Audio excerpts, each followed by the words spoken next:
It started as a typical weekend trip.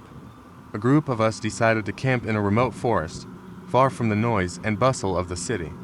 We'd hiked a few miles into the woods, set up camp by a small stream, and settled in for a quiet night.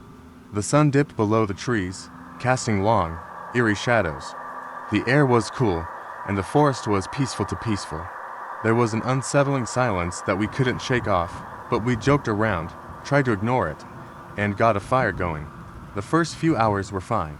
We ate, told stories, and laughed, but as the night deepened, the atmosphere shifted. The once distant sounds of the forest seemed to grow closer. The rustling in the trees felt heavier, like something was moving just out of sight. We laughed nervously, but I could tell that none of us were feeling quite as relaxed as we had earlier. At some point, we all retreated to our tents. I was in a small tent alone, nestled into my sleeping bag, trying to sleep. The wind outside picked up, and the trees began to sway. Then, I heard a faint scratching noise. At first, I thought it was just the wind, but the sound was too deliberate. It was rhythmic, like something or someone was dragging their fingers along the side of my tent. I tensed, my breath catching in my throat. The noise stopped, and I convinced myself it was nothing. But then I heard it again, louder this time. The sound wasn't just against my tent, it was moving, traveling, circling me. I could feel my heart pounding in my chest. Then there was a sharp tug on the tent flap. I froze. My first thought was that it was an animal, maybe a raccoon or some other creature.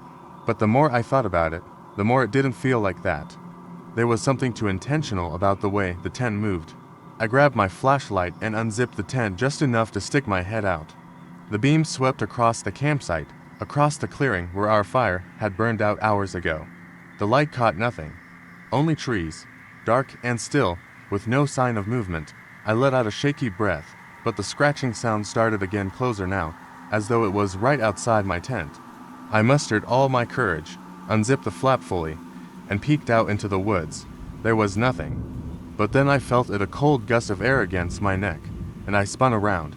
There, standing just at the edge of the clearing, was a figure. It was tall, unnaturally tall, almost towering, with limbs that seemed to long for its body. I couldn't make out details in the darkness, but I could feel its presence.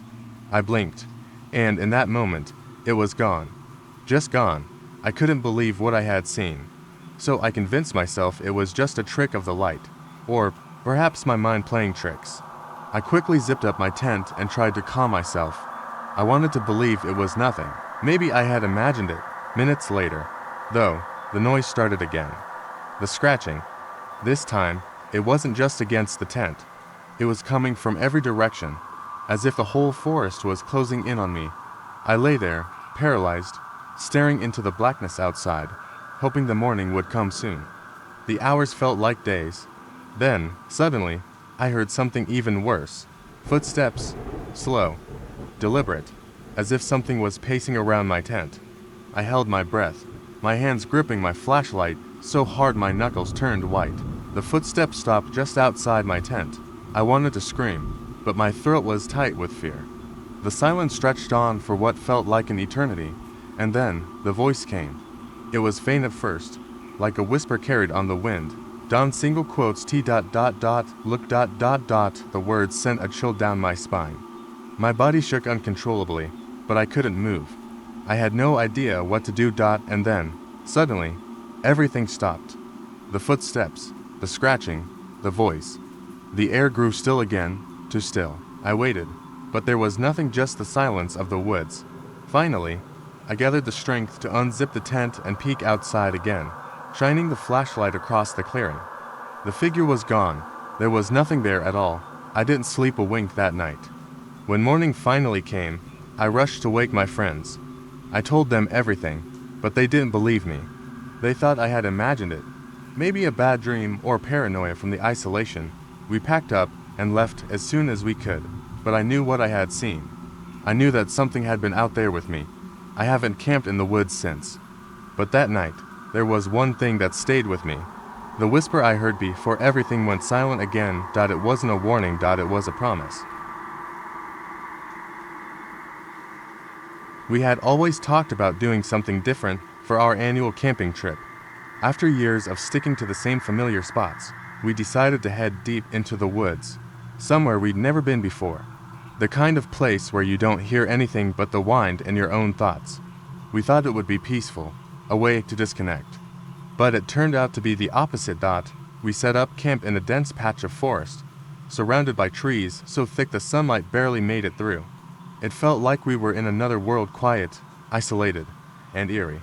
As we pitched our tents and gathered firewood, I couldn't shake the strange feeling that something was off. But, I told myself, it was just the unfamiliar setting playing tricks on my mind. By evening, the air had grown colder, and the forest seemed even more still. We sat around the fire, telling stories and making jokes to keep the mood light. But, as the fire began to die down, I started hearing strange noises, twigs snapping, something brushing against the trees. But it didn't sound like an animal. It was too deliberate, like someone or something was moving around us. My friends didn't seem to notice, laughing and poking fun at my nervousness. I told myself it was nothing, just the wind. But then, I heard it again, a soft, whispering voice that came from somewhere beyond the firelight.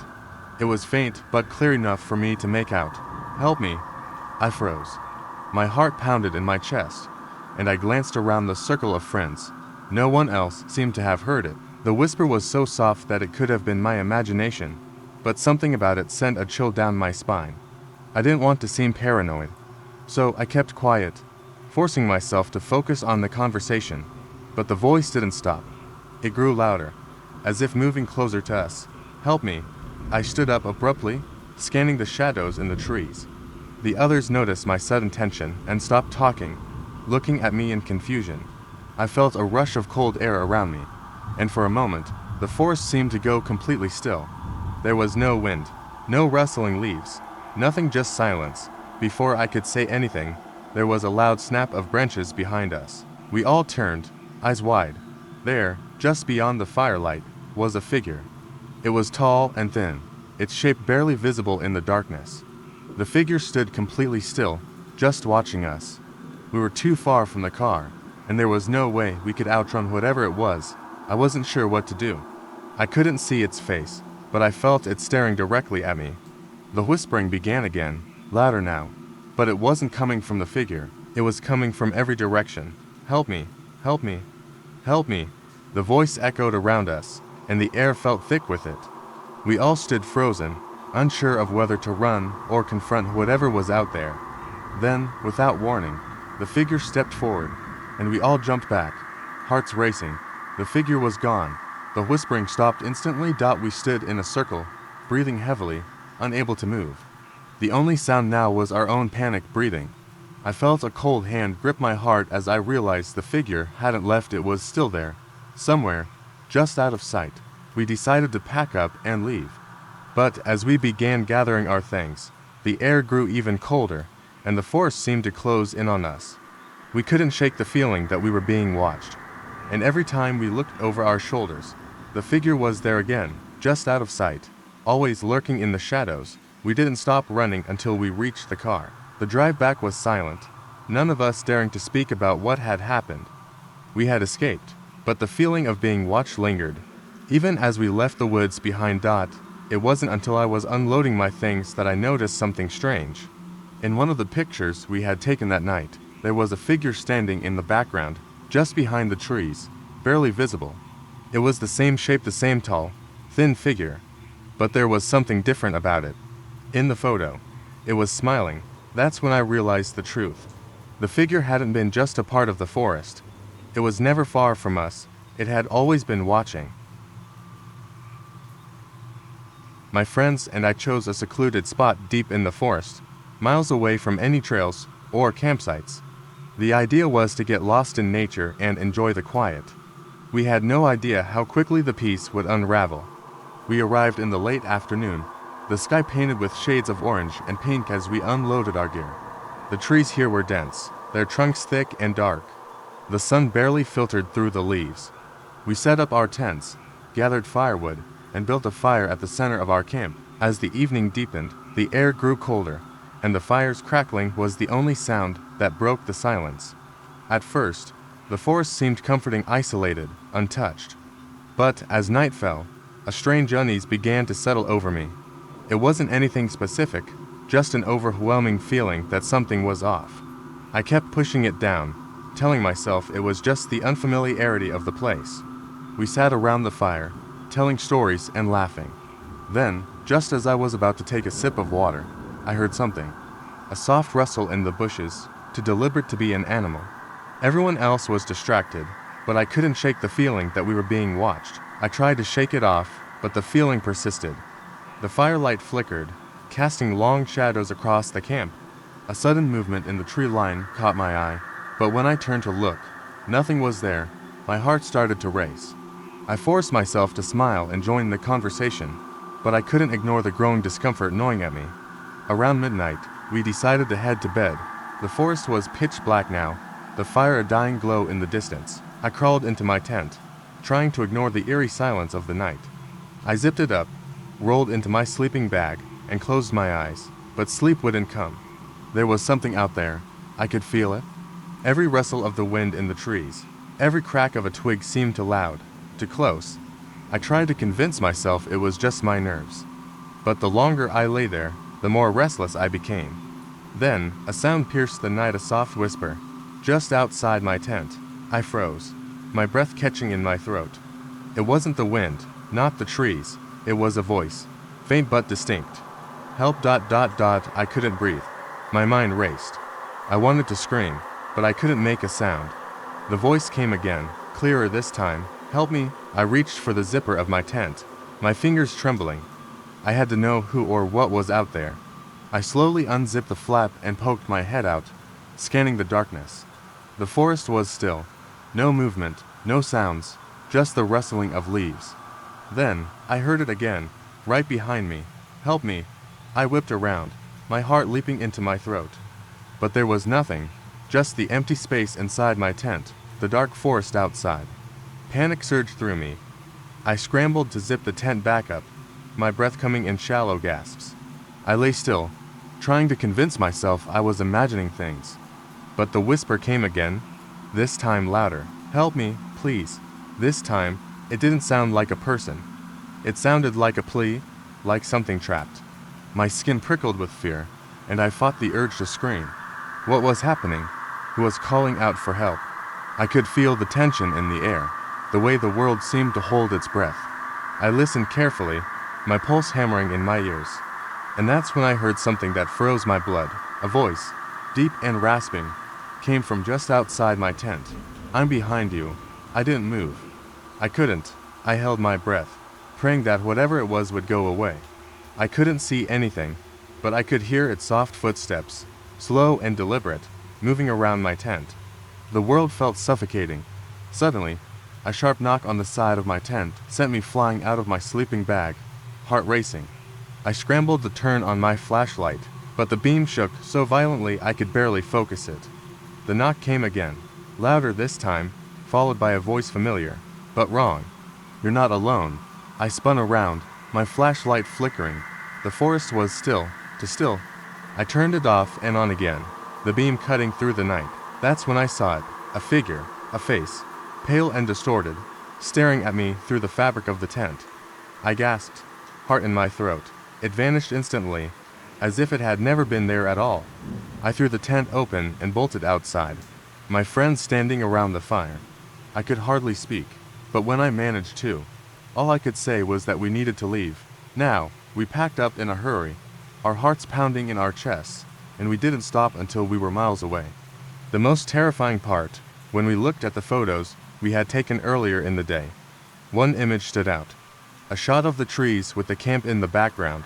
In the upper corner of the photo, barely visible, was a figure tall and thin, with hollow, staring eyes. It was the face I had seen in the tent. It was the middle of fall, and the forest looked beautiful, dense trees with leaves that were just starting to turn orange and gold. The air crisp but not too cold. A perfect day for a hike. The trail was familiar, but we wanted something more. We were looking for an old, forgotten part of the forest, rumored to have an abandoned cabin, a place where no one else dared to go. It didn't take long for the sun to dip lower in the sky, casting shadows across the path. We'd already been walking for hours, The only sounds were the crunching of leaves beneath our boots and the occasional chirp of a distant bird. There was an odd stillness about the forest, though, like the trees themselves were waiting for something. I didn't know why I noticed it at first, but the further we went, the more unsettled I became. At one point, we took a break near a stream. The others were chatting, but I couldn't focus on their words. I kept looking around, feeling like something was wrong. It wasn't the usual peaceful isolation of the forest, it was as if the woods themselves were holding their breath. That's when I heard it, a sound that didn't fit, something scraping against tree bark. I turned quickly, my eyes darting through the trees. There was nothing there. Did you hear that? I asked, my voice almost a whisper. One of my friends nodded, but the others just laughed it off. Probably a raccoon or something, they said, clearly not concerned. But I couldn't shake the feeling that something was watching us. We continued on, the forest growing denser with every step. The path was growing harder to see, and it was getting darker faster than I had anticipated. The trees seemed to close in around us, and the wind had started to pick up, making everything feel colder than before. It was then that I heard it again, louder this time, a rustling, followed by that same scratching sound, like something or someone dragging something heavy along the ground. I stopped dead in my tracks, heart pounding. Did anyone else hear that? I asked, my voice now tight with tension. They all looked around, then shrugged. It's just an animal, one of them said, but it wasn't just an animal. There was something different about it, the way it seemed to follow us, the odd rhythm of the scratching, like something was walking alongside us, but just out of sight. It felt deliberate, like we weren't alone. Finally, we came upon a clearing, and there it was, a small, dilapidated cabin, barely standing but unmistakable. We hesitated, the silence around us unnerving. This wasn't the kind of place you just stumble across. It felt wrong, like we had trespassed into a place we weren't meant to be. We decided to explore, carefully pushing the door open. The hinges creaked loudly as the door swung inward, revealing the dark interior. The smell of decay and mildew hit us immediately. The dust on the floor was untouched, and the air was thick with something that made the hairs on the back of my neck stand on end. We were just about to leave when something caught my eye, a small, withered book sitting on a dusty wooden shelf. I picked it up, the cover fragile under my fingers. It had no title, just an odd symbol burned into the front. My curiosity got the better of me, and I opened it. That's when I heard the scratching again, but this time it was louder, closer. The hair on my arm stood on end. I froze, eyes darting around the room. There was no mistaking it now, the scratching was coming from inside the cabin. Everyone was still. They heard it too. Then, the floorboards creaked behind me, and a chill ran down my spine. I turned slowly, shining my flashlight into the corner. A figure stood there, half hidden in the shadows. It wasn't human. Tall, unnaturally thin, its long fingers scraping the walls like claws. I couldn't see its face, but I could feel its eyes on me, cold and predatory. My breath caught in my throat. I opened my mouth to scream, but nothing came out. The others were frozen too, eyes wide with terror. And then, just as quickly as it had appeared, the figure was gone, disappearing into the darkness beyond the cabin. We didn't hesitate after that. We sprinted out of the cabin, not daring to look back. But the forest was different now, quieter, darker. As we made our way back down the trail, I glanced down at the book in my hand. The symbol was now glowing faintly, its lines moving, shifting. I dropped it immediately, watching as it vanished into the leaves. When we finally made it back to the car, we didn't talk much. No one really knew what had happened. The forest felt different, as if it had somehow shifted, changed. And when we looked at the photos we took that day, one picture stood out, a blurry figure in the background, barely visible, standing motionless in the clearing. But in the photo, its eyes were glowing bright, watching us. That's when we realized the truth. The forest wasn't just holding its breath. Just a couple of friends and me, out in the wilderness, hiking and camping under the stars. The trailhead seemed normal at first, an old forest road winding through thick trees, the air fresh with pine and earth. We passed a few other hikers, but soon, the trail narrowed, and we found ourselves far from anyone else. By mid-afternoon, we found a perfect spot, a small clearing surrounded by tall pines. We set up camp, lit a fire, and settled in for the night. As dusk fell, the usual sounds of the forest began to fade. No chirping insects, no rustling leaves, just an eerie silence. It didn't bother us at first. We figured it was just a quiet stretch of woods. Night came quickly, and as we sat around the fire, it was like the world around us had swallowed any remaining noise. No crickets, no owls, just silence. I was starting to feel uneasy, but I tried to ignore it. Then came the first strange thing. We heard a loud crack, like something heavy snapping a branch. What was that? My friend asked, his voice tight. We all stared into the dark woods beyond the firelight, but nothing was there. Maybe it was an animal, but something about it didn't sit right. I told everyone to stay close, and we tried to keep the mood light, making jokes and telling stories, but the silence around us only deepened.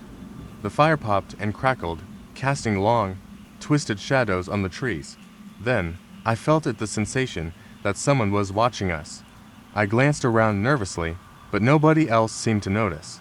My friends were busy talking, laughing, unaware. I told myself it was nothing, just nerves. But the feeling wouldn't go away. I stepped away from the fire to get some water from our cooler, and that's when I saw it. A figure, not far into the woods, standing still as stone. A shape, too tall to be a man, its limbs unnaturally long, and its head tilted at an odd angle. It didn't move, just stared. My blood ran cold. I turned back quickly to the fire, heart pounding. My throat felt tight as I tried to act normal. But when I looked back, the figure was gone. What's wrong? One of my friends asked. Nothing, I muttered, but I couldn't shake the image. I didn't tell them what I saw. They would laugh, call me paranoid. But I knew what I saw. I was certain of it. And just as I convinced myself to forget about it, the silence broke again. A shrill, sharp cry from deeper in the woods, like a woman screaming. We all jumped, and for a moment, none of us moved. Did you hear that? Someone whispered. I nodded, trying to stay calm. It sounded too far to be anyone in trouble, but the fear in that scream made my skin crawl. We quickly packed up the fire. Our conversation dying out, we decided to turn in early.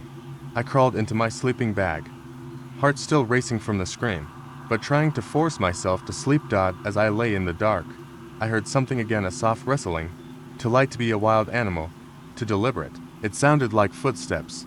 Someone was moving around our campsite. My breath caught in my throat. I glanced at my friends, but they were asleep, oblivious. I grabbed my flashlight and quietly unzipped my tent. Stepping outside, the forest was pitch black. I shone the flashlight in every direction, but there was nothing, no movement, no sound. Just the overwhelming weight of silence pressing in on me. But then, from the corner of my eye, I saw it again, that tall figure. It was standing just at the edge of our campsite, hidden just enough to stay out of the light. I froze, my blood turning to ice. I tried to move, but my legs wouldn't cooperate. It was like my body had shut down. The figure stepped forward, slowly, deliberately, until it was just on the edge of the light. And then, in a voice that seemed to echo in my mind, it spoke. You should have gone home. I stumbled back, too scared to scream, too terrified to move. The figure stepped forward again, but then, just as suddenly, it stopped. The air grew colder, and in that moment, I realized something. There was no sound, no wind, no rustling leaves, just silence. Then the ground beneath us shook, a violent, bone-rattling tremor, and the figure vanished. Not into the shadows, not into the trees. It just disappeared. The shaking stopped as quickly as it had started, and the forest went eerily still. I didn't wait around to figure out what had just happened.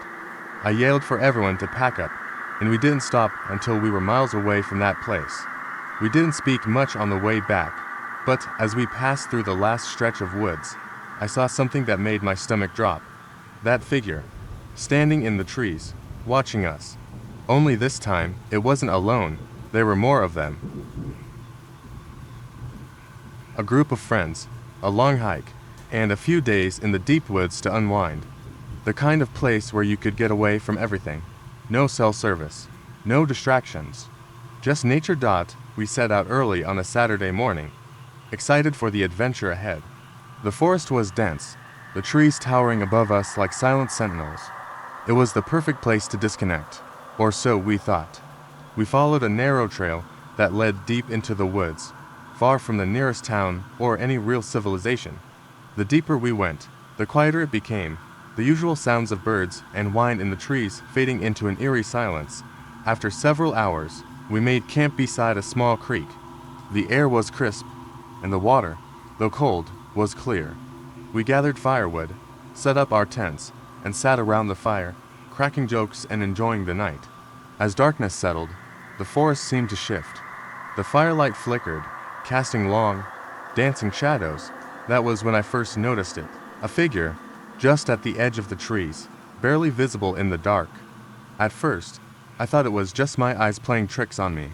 But then, it moved, slowly, like it was trying to stay hidden. I wasn't sure if anyone else had seen it, so I said nothing, figuring it was just an animal. But then, it happened again. A shadow moving, just out of reach of the firelight, too large to be a deer, too human-like to be any animal I recognized. My heart began to race. I tried to dismiss it, telling myself it was nothing. But every time I looked in that direction, I saw movement. Something was out there, watching us. I didn't want to alarm anyone, so I kept quiet. We went to bed soon after, but I couldn't sleep. The air was thick with tension, and I kept hearing strange noises, twigs snapping, leaves rustling coming from the direction of the woods. I kept telling myself it was just the wind, or an animal, but I couldn't shake the feeling that something was wrong. Around midnight, I couldn't take it anymore. I unzipped my tent and stepped out, flashlight in hand. The others were all asleep, oblivious to the unease that had been growing in me. The night was unnaturally still. No sounds from the forest at all, as if the woods themselves were holding their breath. I turned the beam of my flashlight toward the tree line, my hands shaking. Nothing. The shadow was gone. I breathed a sigh of relief, but just as I turned back to my tent, I heard a low growl, a rumble that seemed to vibrate through the ground. I spun around, my flashlight cutting through the dark, and that's when I saw it. The figure, standing just beyond the reach of the firelight. It was tall, impossibly tall, with long, gangly limbs. Its face was hidden in shadow, but I could make out the faint outline of something eyes, glowing, but not quite. My pulse quickened, and I froze in place. I don't know how long I stood there, staring at it, but it felt like an eternity. It didn't move, didn't make a sound. It just stood there, watching. Then, without warning, it turned and disappeared into the trees. I didn't wait to see if it would come back. I ran back to my tent, my heart hammering in my chest. I woke my friends, whispering urgently. We gathered together in a circle, each of us with wide eyes, our nerves on edge. But there was no sound, no movement. It was as if whatever we had seen was gone. We spent the rest of the night huddled in our tents, barely able to sleep. Morning came, and the forest was eerily quiet again. We packed up quickly and left the campsite behind. But, as we walked back along the trail, I couldn't shake the feeling that something was still following us. The twist came when we finally made it back to the car and I checked my phone. It had been off all weekend, but as I powered it on, a message popped up. One that made my blood run cold. It was a picture, taken sometime during the night, just after I had stepped out of my tent. The figure from the woods, standing right behind me, its glowing eyes fixed on the back of my head. But the most chilling part, the photo was taken from inside one of our tents. We'd been planning it for months, eager to disconnect from everything. The plan was to reach a remote spot deep in the forest, camp for a night, and hike out the next morning. The first day went perfectly. We hiked for hours, the trees growing denser as we made our way deeper into the woods. The air was crisp, and the scent of pine filled our lungs. By the time we reached the clearing we'd picked for the night, the sun was beginning to set. The silence of the forest was so thick it felt almost suffocating. We set up camp near a small stream, the sound of the water soothing against the backdrop of stillness. As night fell, the temperature dropped quickly, and we huddled around the campfire, talking and laughing, trying to shake off the unsettling feeling that had settled in my chest. Something about the place felt off, but I couldn't put my finger on it. The woods felt too quiet, too untouched by human presence. After a while, we turned in for the night. I climbed into my tent, zipped it shut, and tried to sleep. The darkness outside was so thick it felt suffocating. I lay there for what seemed like hours, listening to the wind rustling the leaves and the distant sound of water. It was peaceful, but that nagging feeling still wouldn't leave. Then I heard it. A faint, distant rustling. It sounded like footsteps, crunching slowly through the underbrush. I froze, holding my breath. My mind raced. Was it an animal? Was someone else in the woods with us? I strained my ears, but the sound stopped as quickly as it had started. I waited, hoping it was just my imagination. But then I heard it again, closer this time, a slow, deliberate step, then another. Someone or something was moving through the woods near our camp. I tried to shake it off, telling myself it was just an animal, but something didn't feel right. The steps were too deliberate, too methodical. I grabbed my flashlight and unzipped the tent just a little, shining the beam out into the darkness. Nothing. I breathed a sigh of relief, but that was short-lived. The rustling continued, now circling the camp. I quickly crawled out of the tent, heart pounding, and whispered to my friends to stay quiet. We sat in the dark, listening, our nerves taut, trying to make sense of the sounds. The air was still now, not a sound to be heard except for the distant howl of a coyote. We huddled together, the campfire flickering weakly. Then, a twig snapped in the darkness, loud and sharp, right outside the circle of light. We all turned toward the noise, the hairs on the back of my neck standing up. The flashlight beam cut through the blackness, but there was nothing, just shadows and trees. I felt a cold wave of fear wash over me. I turned back to my friends, trying to stay calm, but the look in their eyes mirrored my own panic. Then, from behind one of the trees, I saw just for a second a figure standing motionless in the shadows, taller than any man, its outline barely visible in the dark. I blinked and it was gone, vanished into the woods. Without thinking, I grabbed my pack and started toward the trail. I wasn't waiting around to find out what that thing was. My friends followed quickly, fear making us move faster than we should have, stumbling through the underbrush. We didn't stop until we reached the road, breathless and shaken. The next day, we returned to the spot to pack up our gear. As we were cleaning up, one of my friends found something strange, a piece of cloth, torn and ragged, caught on a low-hanging branch. It wasn't part of any of our gear. It was dark, almost black, and felt wrong to the touch. We kept our distance, but the unease followed us the whole way back to the car. The woods were silent again, but there was something in the air that I couldn't shake. We made it back to the car and left as quickly as we could. Weeks later, we talked about the trip. We shared our experiences, trying to make sense of what had happened. Then one of my friends, who had taken the photos, mentioned something.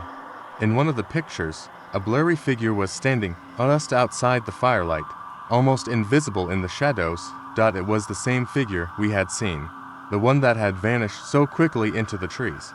And when we zoomed in on the photo, we noticed something strange. Its face. It wasn't human. We never went back to those woods, and we never spoke about it again.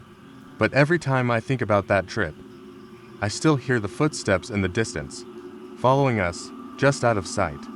And now, I can't help but wonder if the thing we saw was ever really gone. Just a few friends heading into the woods for a weekend of hiking, campfires, and stargazing. We had chosen a remote spot deep in the forest, far from the usual tourist trails. The kind of place you only find if you're looking for it, and where the only sounds are the wind and the birds. We arrived just before dusk, the air thick with the scent of pine. It was beautiful, calm, and entirely untouched. We set up camp near a clearing. There was a small creek running through it, its water dark and swift. We didn't think much of it at first. We were laughing, unpacking, and excited to get the fire going. Everything felt normal, even peaceful. As night fell, the temperature dropped sharply. The fire crackled, casting long, flickering shadows on the trees around us. After a while, we noticed something strange. The woods, which had been so quiet earlier, seemed to quiet now. The usual sounds, crickets, rustling leaves, distant animal calls, had vanished. It was unsettling, the way the night felt so unnaturally still. I tried to brush it off, telling myself it was nothing. But my friends noticed it too, and the unease grew. We huddled closer to the fire, exchanging nervous jokes to try and lighten the mood. But no one really felt like laughing anymore. That's when we heard the first noise. It came from deeper in the woods, the sound of twigs snapping underfoot, deliberate and slow. It was too regular, too rhythmic, as though something was pacing around the perimeter of our camp. We froze, staring at each other, unsure of what to do. At first, we thought it might be an animal, but this didn't feel like the movement of any creature we knew. The noise stopped, and for a few moments, all we could hear was the crackling of the fire and our own breaths. Then, a voice. It was faint but distinct, just on the edge of hearing, like it was coming from somewhere beyond the firelight. Leave. The word was soft, almost a whisper, but it was clear. We all looked at each other, our faces pale under the flickering light. None of us had spoken. It wasn't one of us. One of my friends, the most practical among us, grabbed his flashlight and stood up. "I'll check it out," he said, trying to sound brave. But his voice was shaking, and we all knew he was scared. We followed him, though none of us wanted to. We walked to the edge of the clearing, where the trees grew thick and dark. The beam of the flashlight swept over the forest floor, catching only shadows and the occasional glint of something reflective eyes. Maybe, but we couldn't be sure. The air felt heavy, thick, like it was pressing down on us. Then, the flashlight flickered and died. Panic set in immediately. We all pulled out our phones, but of course, there was no signal. It felt like the forest was swallowing us whole. I wanted to turn back, but something kept me frozen. The silence returned. Then came the whisper again, clearer this time, as if it was directly behind us. "Leave." Now, we spun around, our hearts racing, but there was nothing there. Just trees, just the night. We didn't stay long after that. We packed up quickly, more frantic than I'd ever seen any of us. The hike back to the car was silent, the eerie feeling of being watched never leaving us. Every crack of a branch, every rustle in the underbrush made our hearts skip a beat. We didn't stop until we reached the car, where we drove straight back to civilization. We didn't talk about it much afterward. None of us really wanted to. We told ourselves it had just been our imaginations running wild, that it was all just nerves and the dark playing tricks on us. But I know what I heard. A week later, I received a message from one of my friends. It was a picture, a blurry image of a tree. But in the corner, barely visible, was a figure, a tall, shadowy shape, standing in the same spot where we'd heard the whispering. That wasn't the worst part. The worst part was that the figure in the photo was facing the camera, and in the place where its face should have been, there was nothing, just empty space. The night had settled in the forest like a heavy blanket, and as a park ranger, I was used to the eerie calm that enveloped the woods after sunset. The campgrounds were closed for the season, but I had to make my rounds to ensure no one had sneaked in for an illicit camping trip. The air was crisp, and the silence was almost deafening. My flashlight cut through the dark, illuminating the twisted branches and underbrush. About an hour into my patrol, I noticed something unusual: a tent set up deep in the woods, far from the designated camping area. My heart raced. The site was supposed to be closed for the season, and no one should be there. I approached cautiously, my footsteps muffled by the thick layer of fallen leaves. As I got closer, I could see the tent was unzipped but empty. The campfire pit lay cold and dark, a few charred logs scattered around. I scanned the area, calling out if anyone was there, but only the wind answered. I was about to turn back when I noticed a backpack near the tent, half open, and inside, I caught a glimpse of a child's drawing. It was crude but depicted a family camping. My gut twisted. Suddenly, a sound pierced the silence: laughter. Distant yet unmistakable, it echoed through the trees, high-pitched and childish. I turned, flashlight beam sweeping the darkness. I felt a cold shiver run down my spine. Children shouldn't be out here alone, especially in the dead of night. I made my way toward the sound, heart pounding. As I ventured deeper into the woods, the laughter faded, replaced by a chilling stillness.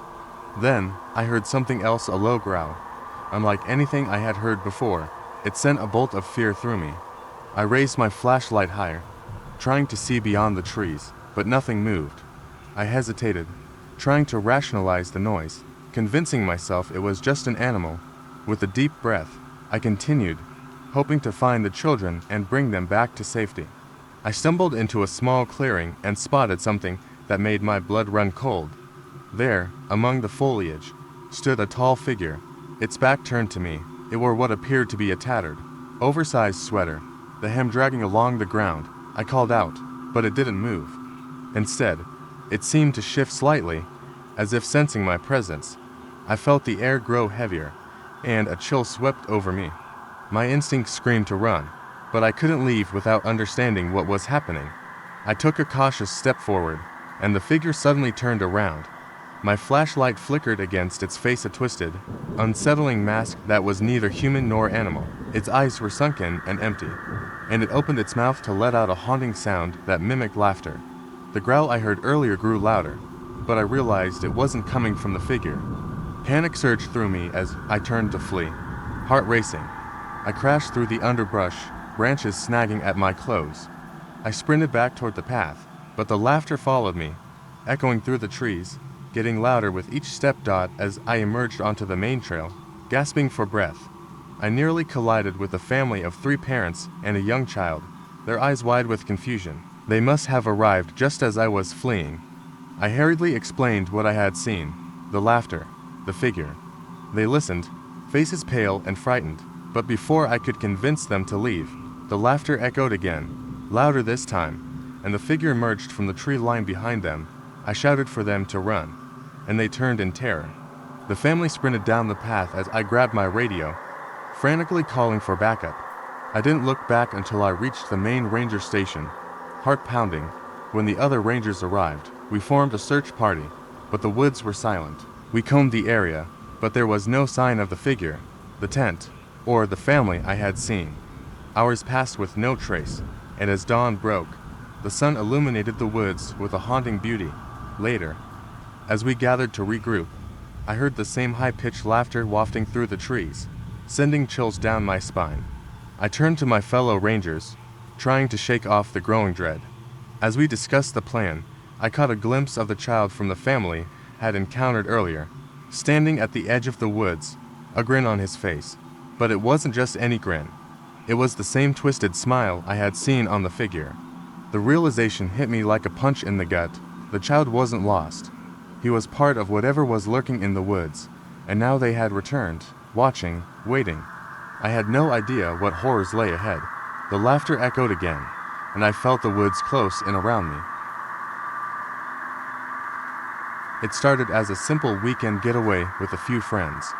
We had all been craving a break from the city, so we decided to camp deep in the woods, far from any marked trails.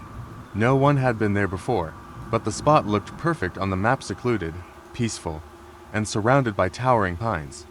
We were ready for adventure. We arrived around noon, the forest alive with the sounds of birds and the rustling of leaves. Setting up camp took only a couple of hours, and by the time the sun began to set, the campfire crackled between us, casting long shadows on the ground. We joked around, ate, and made plans for a short hike the next morning.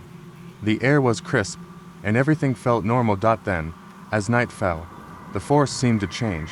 The wind picked up, and the trees began to groan. It wasn't a particularly unsettling sound, but it felt wrong, somehow, like the wind was trying to say something. I brushed it off, attributing it to the wilderness being what it is, alive, unpredictable.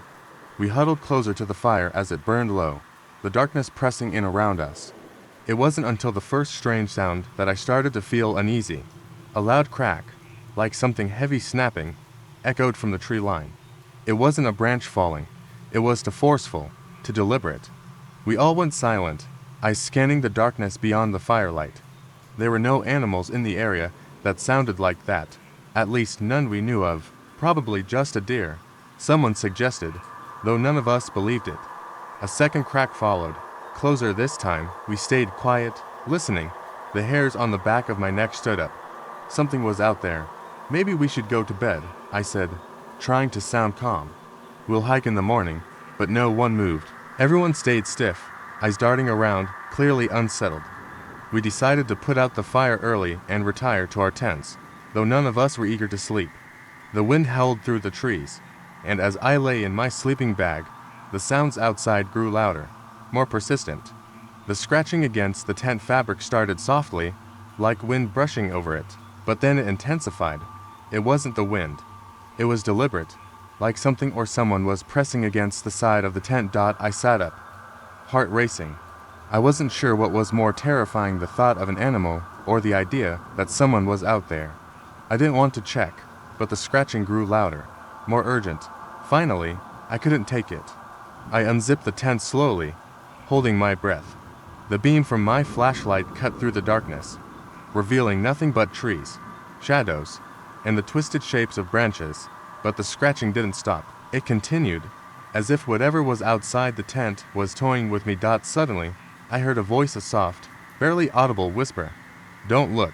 My blood ran cold. I slammed the tent shut and laid down again, trying to calm my frantic heart. The whisper repeated, louder this time, "Don't look." I sat frozen, my pulse pounding in my ears.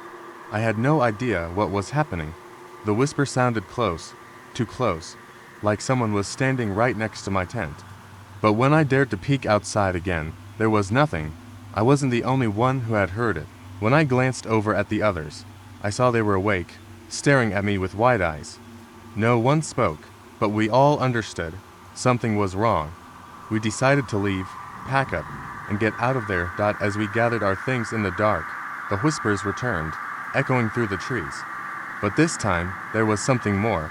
The sound of footsteps, slow, deliberate, approaching us from the tree line. I grabbed my pack and ran toward the path, my friends following behind me. We didn't stop until we reached the car. As we pulled out of the clearing and back onto the road, the whispers followed us, growing fainter as we drove farther away. It wasn't until we were nearly an hour away from the campsite that I glanced at my phone and noticed something strange. Several photos on my camera roll, taken during the night. I didn't recognize them. They were blurry, distorted, but one stood out, a picture of our campfire, with a shadowy figure standing just beyond the tree line. It wasn't one of us. The figure was tall and impossibly thin, its face obscured by the darkness, but its eyes, there were no eyes, just black sockets staring back. The worst part, the photo had been taken at the exact moment we'd heard the whisper. "Don't look." We'd survived the night, but whatever had been watching us, it was still there, waiting. As a park ranger, I had spent countless nights patrolling the deep woods, but one October evening still stands out in my mind. The air was thick with the scent of pine and damp earth, and the trees loomed overhead like silent sentinels. I was assigned the late shift, my radio crackling softly as I moved through the trails, the beam of my flashlight slicing through the darkness. It was a typical night until I received a call from a couple camping in a secluded area about 10 miles into the woods. They reported hearing strange noises, a mix of growls and whispers that sent shivers down their spines. I tried to calm them, assuring them it was likely just a nearby animal, but their fear was palpable. I told them I would head their way and check things out. The hike to their campsite was uneventful at first, the familiar sounds of the forest filling my ears. But as I walked deeper into the woods, the atmosphere shifted. The sounds faded, and an unnatural silence enveloped me. My flashlight flickered, and I shook it, hoping to coax it back to life. In that moment, I felt an overwhelming sense of being watched. Goosebumps prickled my skin, and I quickened my pace. When I finally reached the couple's campsite, the sight that greeted me sent a chill down my spine. Their tent stood in disarray, the zipper partially open, and belongings scattered around as if a storm had swept through. But the couple was nowhere to be found. I called out their names, but only silence answered. My instincts kicked in, and I moved cautiously, scanning the area. As I walked further into the woods, I stumbled upon a trail of what looked like deep claw marks gouged into the bark of nearby trees. My heart raced as I followed the marks, trying to piece together what had happened. Each claw mark seemed to lead deeper into the shadows, beckoning me forward. Suddenly, a branch snapped behind me, and I whirled around, my flashlight beam sweeping across the trees. I was alone, but the feeling of being watched intensified. I took a deep breath and pressed on, hoping to find the couple or at least something that would explain their disappearance. As I turned a corner, I caught a glimpse of movement. My heart raced as I followed the movement, adrenaline surging through me. I stumbled upon a small clearing where I saw a figure standing with its back to me. It was tall and thin, its form barely visible in the dim light. My instinct screamed for me to run, but curiosity held me in place. I called out softly, asking if they were okay, but the figure remained motionless. A chill ran down my spine, and I took a cautious step closer. Just as I was about to reach out, the figure turned. My stomach dropped as I caught sight of its face, pale and gaunt, with hollow eyes that seemed to stare right through me. I stumbled back in shock, and the figure opened its mouth to let out a blood-curdling scream. I turned to flee, my heart pounding in my chest as I sprinted back the way I came. Behind me, the figure's scream echoed through the trees, a haunting sound that filled the air. I could hear the rustling of leaves and snapping branches as it pursued me, but I didn't dare look back. I finally burst through the tree line and into the clearing where the couple's tent still stood. Panting, I skidded to a stop, turning to face the forest. The darkness seemed to swallow everything, and I couldn't shake the feeling that I was not alone. The growling returned, echoing through the trees, and I prepared for whatever might come. Just then, the couple emerged from the woods, their faces pale with fear. They looked as if they had seen a ghost, and I couldn't help but feel relief wash over me. They told me they had wandered off looking for firewood and had gotten lost, but as I looked back into the forest, I noticed something chilling. The figure I had seen was standing just at the edge of the tree line, watching us with those same hollow eyes. I grabbed the couple and we hiked back to the ranger station, glancing over our shoulders, convinced that whatever had followed us was still lurking in the shadows. We made it safely back, but as I sat down at my desk, I couldn't shake the feeling that I had let something dark escape the woods that night, a presence that was no longer confined to the deep trees. It was late October when I took my last shift as a park ranger before winter. The air was sharp and cold, and the leaves crunched underfoot as I made my rounds through the dense woods. This area was usually filled with hikers and families, but as the temperature dropped, the trails were empty. I found solace in the quiet, a kind of peace that allowed me to lose myself in the sounds of nature. As dusk approached, I made my way to the campground, where a few brave souls had set up for the night. I greeted them, checking that their fires were safe and their tents were secure. I reassured them about the wildlife, reminding them to store food properly. It was routine work, but the excitement of being in the woods kept me alert. Around 8 p.m., I began my final patrol of the night. The darkness settled in quickly, swallowing the path ahead. My flashlight beam danced erratically, revealing twisted branches and shadows that played tricks on my mind. The air grew heavy, and an unsettling sensation crept over me. It felt like the woods were holding their breath. As I turned a corner, I heard a soft rustling that didn't belong to the wind.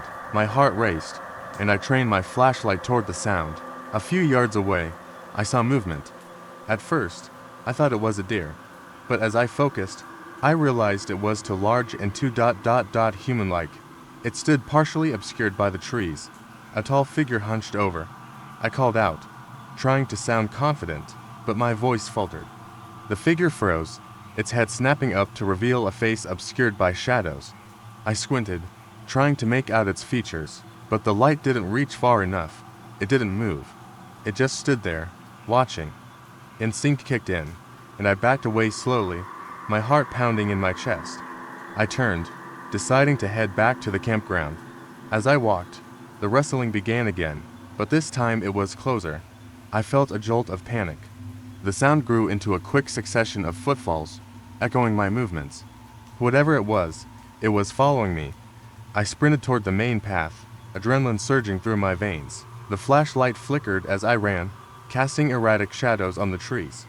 I heard a growl, low and guttural, reverberating through the air. I didn't look back. I couldn't.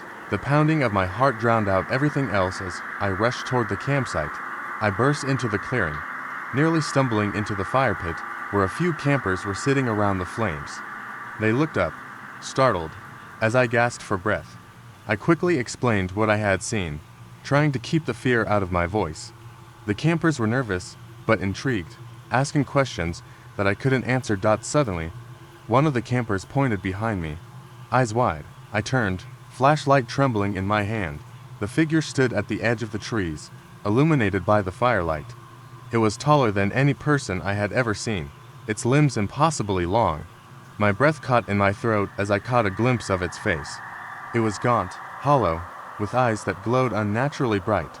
I felt a rush of dread, but before I could react, the creature lunged forward, vanishing into the darkness. The campers screamed and scrambled to gather their things. We needed to get out of there, and fast. We ran together, the sound of our footsteps drowning out the panic. Just as we reached the main road, I glanced back, and for a split second, I thought I saw the creature standing among the trees, watching us go. We reached the parking lot, breathless and shaken. I radioed for backup, my hands trembling as I relayed the incident. As the sun began to rise, we waited anxiously for help to arrive. Eventually, two other rangers pulled up, but when they searched the area, they found nothing. No tracks, no sign of disturbance. It was as if the woods had swallowed the creature whole. That morning, as the campers and I shared our experience, I couldn't shake the feeling of unease. We were all alive, yet something felt off. As they prepared to leave, one of the campers handed me a small piece of fabric. It was torn and dirty, yet familiar. I turned it over, and a chill ran down my spine. It was part of my uniform, the same fabric I had lost weeks before during a routine patrol. I had never been out there alone. I had never seen that creature before, yet here I stood, holding evidence of a connection I couldn't explain. The woods had secrets, and some stories were meant to remain untold. A few friends and I packed our tents, sleeping bags, and a few essentials, and hiked deep into a forest that was far from any well-traveled trails. The sun was just beginning to dip below the trees when we set up camp in a clearing. The air smelled of fresh pine, and the sound of birds and rustling leaves filled the space around us. As we got the fire going, everything felt right. It was the kind of place where time seemed to slow down, where worries disappeared. By nightfall, we sat around the fire, roasting marshmallows and chatting. The forest felt alive with the sounds of night creatures, but there was an eerie stillness in the air, like something was watching us. I brushed it off as nothing more than my imagination, but I wasn't the only one who noticed it.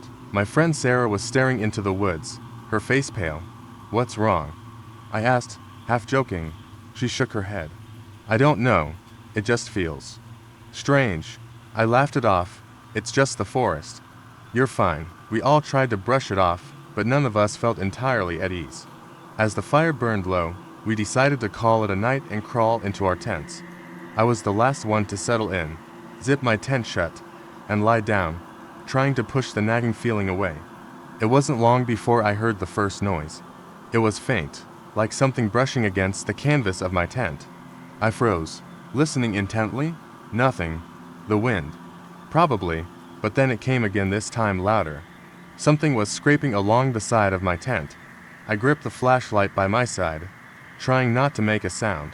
I knew we weren't in bear country, and the thought of a person outside my tent sent a cold shiver down my spine. The noise came again. It was deliberate, slow, not an animal. My breath caught in my throat as the sound of something footsteps crunched in the leaves just outside. I stayed perfectly still, barely daring to breathe. The rustling got closer, right by my head. Then there was a whisper. "Don't open the door." I felt my heart skip a beat. The voice was clear, as if someone was standing right outside. It wasn't one of my friends. I knew that. I reached for the zipper of my tent, my hand trembling, and pulled it open just enough to slip the flashlight through. Nothing. The clearing was empty. I stared out into the darkness, my eyes scanning the trees, but there was no one. I felt like I was losing my mind. "Sarah," I whispered, not wanting to wake the others. "You okay?" The voice answered, distant but loud enough to hear. "Don't open the door, please." I froze, feeling my blood run cold. That wasn't Sarah. That wasn't anyone I knew. I reached for my phone. Dead. I couldn't even text anyone. Panic gripped me as the voice came again. This time it was more insistent, urgent. "You're not alone." I unzipped the tent all the way this time and stepped out, shining the flashlight into the darkness. The trees loomed like dark sentinels, shadows flickering in the light. My pulse was racing, and I was on edge, every noise amplifying in my ears. Suddenly, a figure darted across the firelight. I snapped the beam of the flashlight in that direction. Nothing, just the wind, or it be a raccoon. I turned back to the fire pit, where my friends were still sleeping soundly. I wanted to wake them, but something stopped me. I couldn't explain it. My mind screamed at me to wake them up, but I stayed frozen. Something wasn't right. I could feel the oppressive weight of something just beyond the trees. I sat back down on the log, trying to calm myself. Then, a loud crack split the night air. It came from behind me, and I whipped around, shining the light in that direction. There, standing just beyond the ring of firelight, was a tall, thin figure. My breath caught in my throat, my hand shaking as I lifted the flashlight. But when I looked again, it was gone. I stood up slowly, heart pounding in my chest. That's when I saw the unmistakable outline of something in the darkness. It wasn't moving, but it was watching us. I backed toward the tent, every muscle tense. The figure remained where it was, standing perfectly still, just outside the firelight. I rushed into the tent and zipped it up, feeling the cold sweat on my neck. The voice came again, softer this time, almost like a whisper in the wind. You should have left when you had the chance. We packed up in a hurry the next morning, our nerves shattered. As we hiked back toward the trailhead, I couldn't shake the feeling that something was following us. I glanced over my shoulder several times, but there was nothing. Weeks later, I went through the pictures on my camera. There was one I didn't remember taking a blurry shot of the forest, with what looked like a figure standing far behind the trees. But what made my skin crawl was the face I could barely make out in the dark. The face wasn't human. It was watching me. As a park ranger, I had learned to love the solitude of the deep woods. The towering trees and the whispering winds had a calming effect, making it easy to forget the chaos of the outside world. However, there was something about that particular night that made the hair on the back of my neck stand up. The sun dipped below the horizon, leaving the sky a deep indigo, and the shadows grew longer and more menacing. I was on my usual patrol route, a winding trail that led through some of the densest parts of the forest. A few campers were set up near the river, and as I passed, I waved to them. They seemed lively, roasting marshmallows and laughing under the stars, but their joy felt distant as I continued my rounds. I stopped for a moment to admire the peaceful scene, but an unsettling chill crept over me, cutting through the warmth of my uniform. As I moved deeper into the woods, the sounds of nature faded. The rustling of leaves and chirping of crickets fell silent. I felt a weight in the air, as if the forest itself was holding its breath. My flashlight flickered, and I tightened my grip on it, feeling a strange sense of urgency to finish my patrol. Suddenly, I heard a crack, sharp and echoing. I froze, scanning the darkness around me. It could have been a branch breaking, but it sounded too deliberate. I called out, trying to shake off the feeling of dread that was settling in my stomach. No response, just the unnerving stillness of the woods. Then I saw it. A figure, barely illuminated by my flashlight, standing between the trees. It was tall and gaunt, its arms impossibly long, almost scraping against the ground. My heart raced, but I couldn't tear my eyes away from it. The figure seemed to watch me, its face obscured by shadow. Just when I thought to turn and run, it vanished, melting into the darkness as if it had never been there. I shook my head, trying to convince myself that it was just my imagination playing tricks. I continued along the trail, but the oppressive silence returned, heavier than before. I couldn't shake the feeling that I was being followed. I quickened my pace, adrenaline coursing through my veins. Minutes felt like hours as I made my way back to the campsite. When I finally arrived, the campers were gone, their fire reduced to smoldering embers. I scanned the area, calling out for them, but the only answer was the echo of my voice against the trees. Panic rose within me. Where could they have gone? As I moved closer to the river bank, I noticed something glimmering in the dying light. It was a small, metallic object, a keychain shaped like a bear. It didn't belong to me, and I had never seen it before. The realization sent a jolt of fear through me. I turned to head back to my truck, but a noise stopped me in my tracks. Laughter. It was distant and warped, almost childlike, but it made my blood run cold. I hesitated, torn between the instinct to flee and the responsibility to search for the campers. Following the sound, I ventured toward the river. The laughter grew louder, echoing through the trees, and my flashlight flickered again. In a clearing near the water, I saw them. The campers were standing in a circle, their backs to me, seemingly oblivious to my presence. Relief washed over me, but as I approached, I felt an unnatural chill. The laughter stopped suddenly, replaced by an eerie silence. I called out, but they didn't turn around. When I was close enough to see their faces, my heart dropped. They were smiling, but it was not the joyful smile of campers. Their eyes were vacant, as if they were in a trance.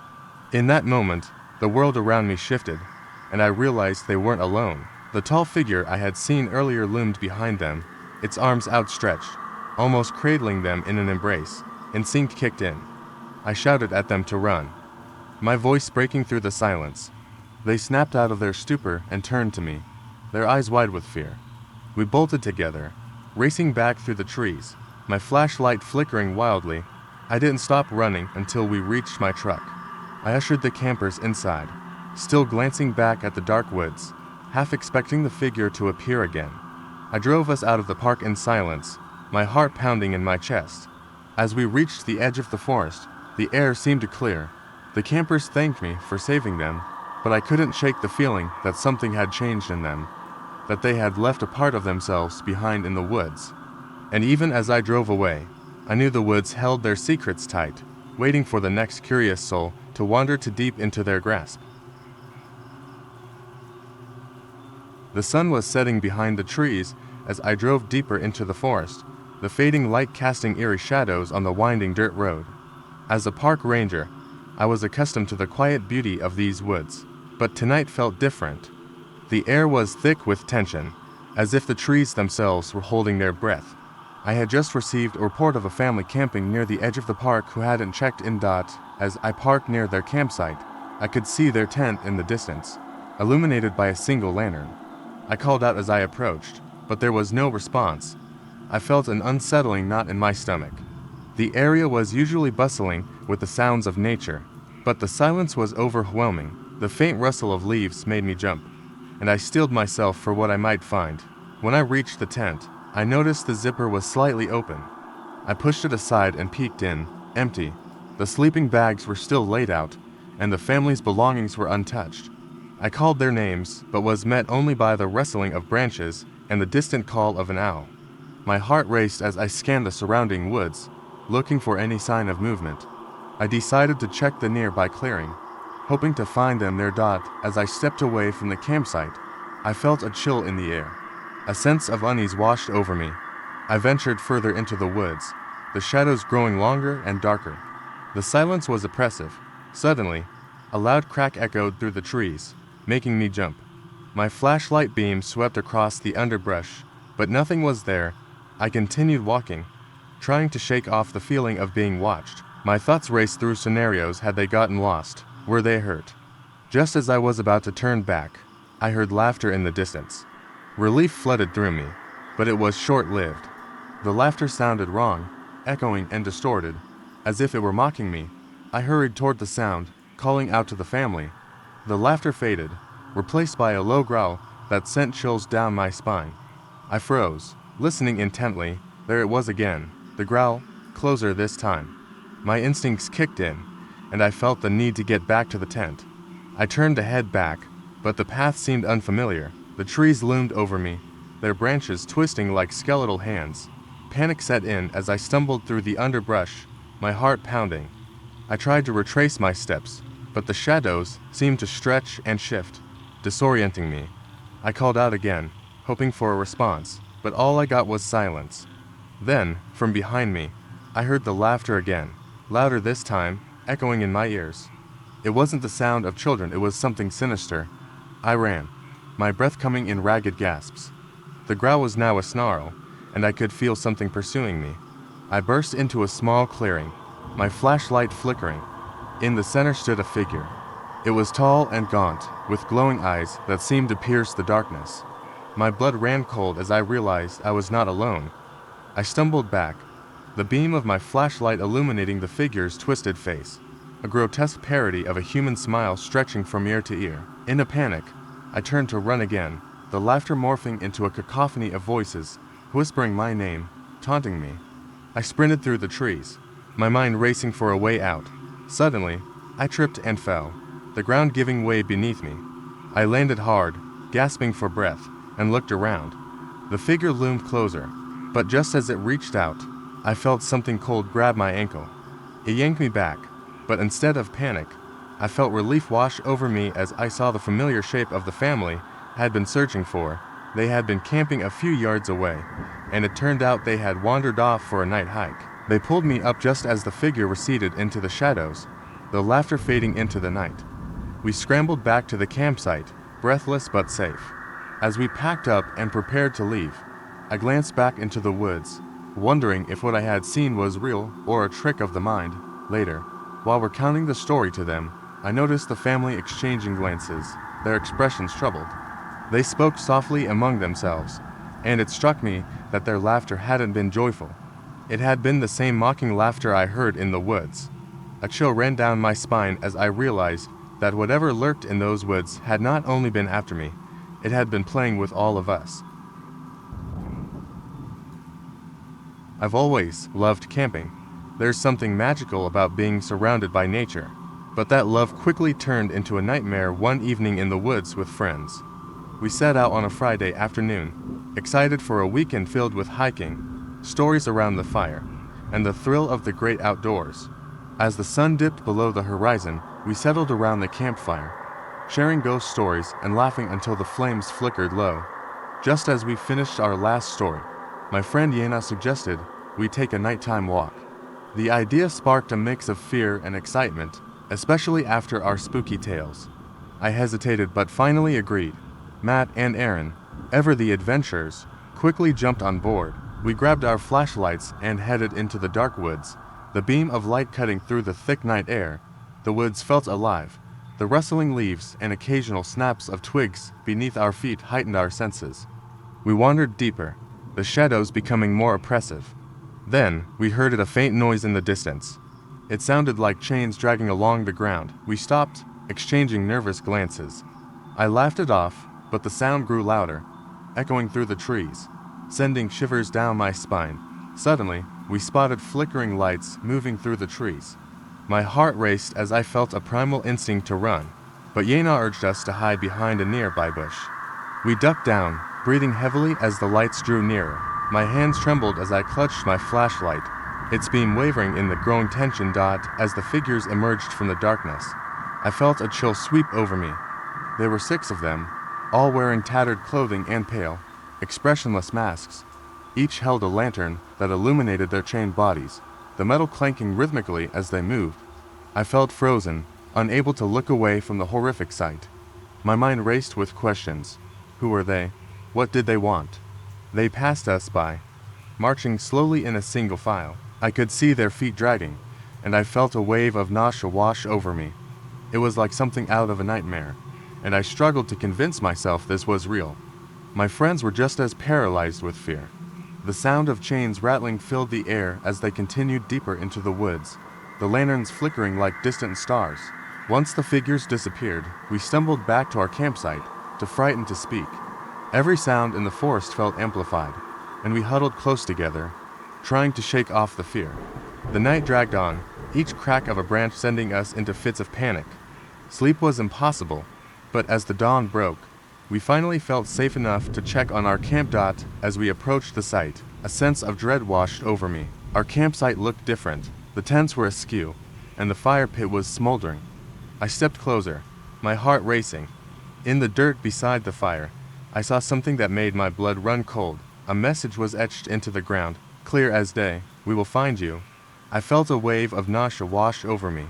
The terror from the night before flooded back. I turned to my friends, and their faces mirrored my own fear. We needed to leave. We hurriedly packed our things, our hands trembling as we stuffed sleeping bags and food into our packs. I glanced back at the campsite one last time, and that's when I saw a figure standing at the edge of the tree line, still wearing the mask, illuminated by the morning sun. It didn't move, just stood there watching us with an eerie stillness. I felt a surge of panic and grabbed Juna's arm. We ran to the car, our hearts pounding in unison, and drove off without looking back. It wasn't until we were miles away that we finally allowed ourselves to breathe again. The fear began to ebb, but I couldn't shake the feeling that we were being watched. As we reached the highway, I turned around to look back at the woods one last time. To my horror, there was a row of flickering lanterns in the distance. standing still against the backdrop of the trees. The memory of that night still haunts me. I can never explain what we saw, but I know one thing for sure. The woods hold secrets that should never be disturbed, and some things are better left in the dark.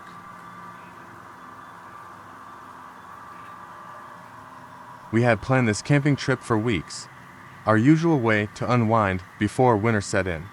Yena, Matt, Aaron, and I packed our tents and sleeping bags, and I'd brought a little extra something, a stash of magic mushrooms to enhance the night.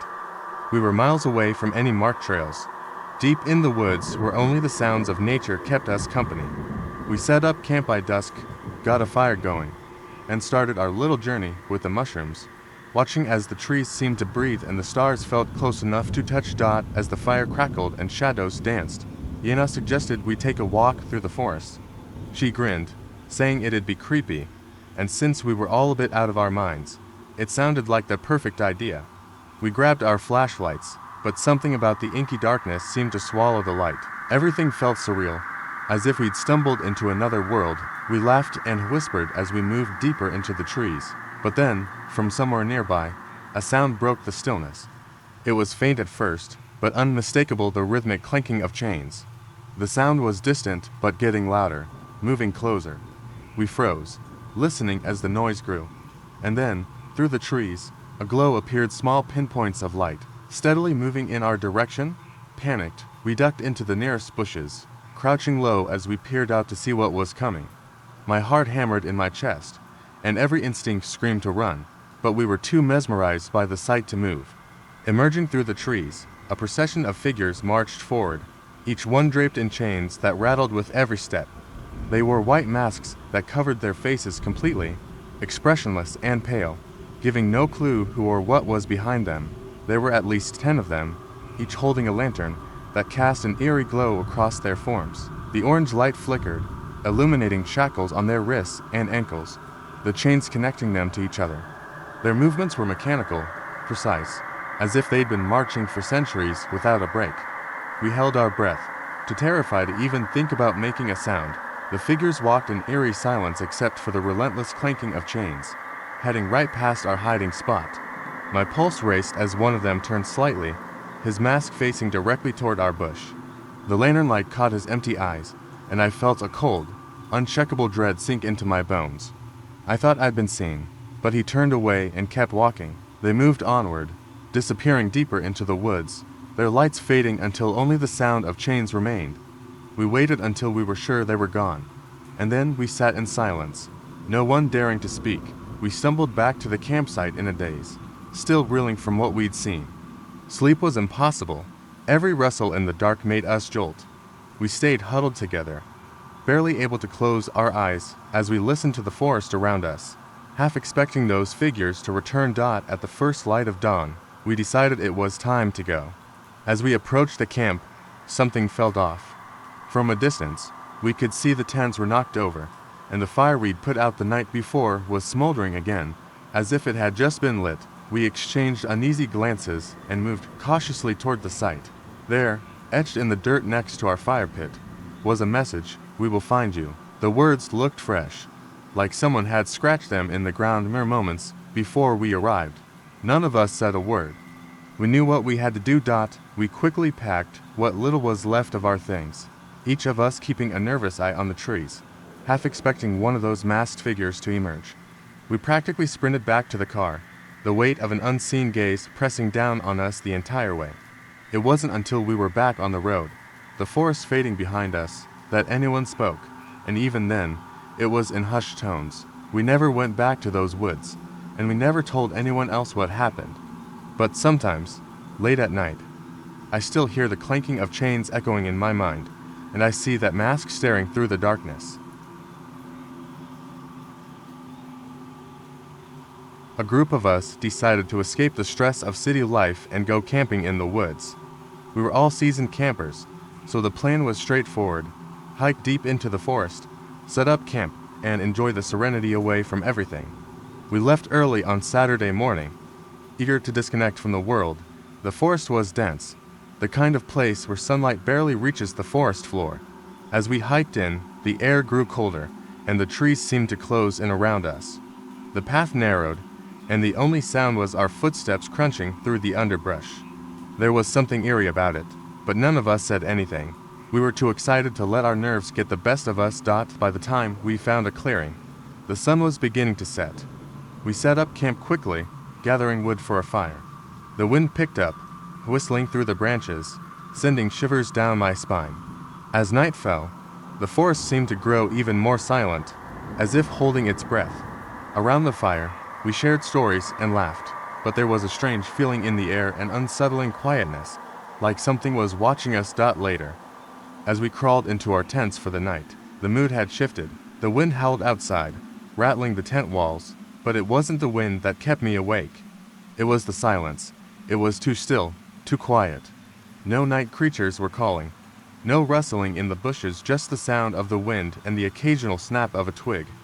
I finally drifted off, but was jolted awake sometime after midnight. The sound of movement outside my tent made my heart race. It wasn't the wind, or an animal. It was deliberate, slow, like someone was walking around our campsite. I held my breath, straining to listen. The steps circled the tent, pausing for long moments, as if the person or thing was studying us. My throat went dry. I grabbed my flashlight, trying to steady my trembling hands. The beam flickered as I unzipped the tent just enough to peer outside. I saw nothing, just the dark shapes of trees and the low glow of the fire, now reduced to embers. But the feeling of being watched was undeniable. I pulled the flap back, fully unzipping it. My friends were still in their tents, sound asleep, blissfully unaware of the strange presence surrounding us. I stepped out cautiously, my feet crunching on the frost-covered ground. My flashlight scanned the area, but again, there was nothing. I stood there, trying to convince myself it was nothing, when I heard it. A voice, faint and distant. Don single quotes T. Look. My stomach lurched. The voice wasn't loud, but it was unmistakable, and it had come from the direction of the tree line. My breath caught in my throat, and for a moment, I froze. I should have gone back into my tent, woken my friends, but something kept me rooted in place. I couldn't tear my eyes away from the shadows. Suddenly, the air around me seemed to grow colder, the darkness thicker. I spun around, my flashlight swinging wildly, but all I saw was the same stillness. Then I heard it again, clearer this time. Don't look.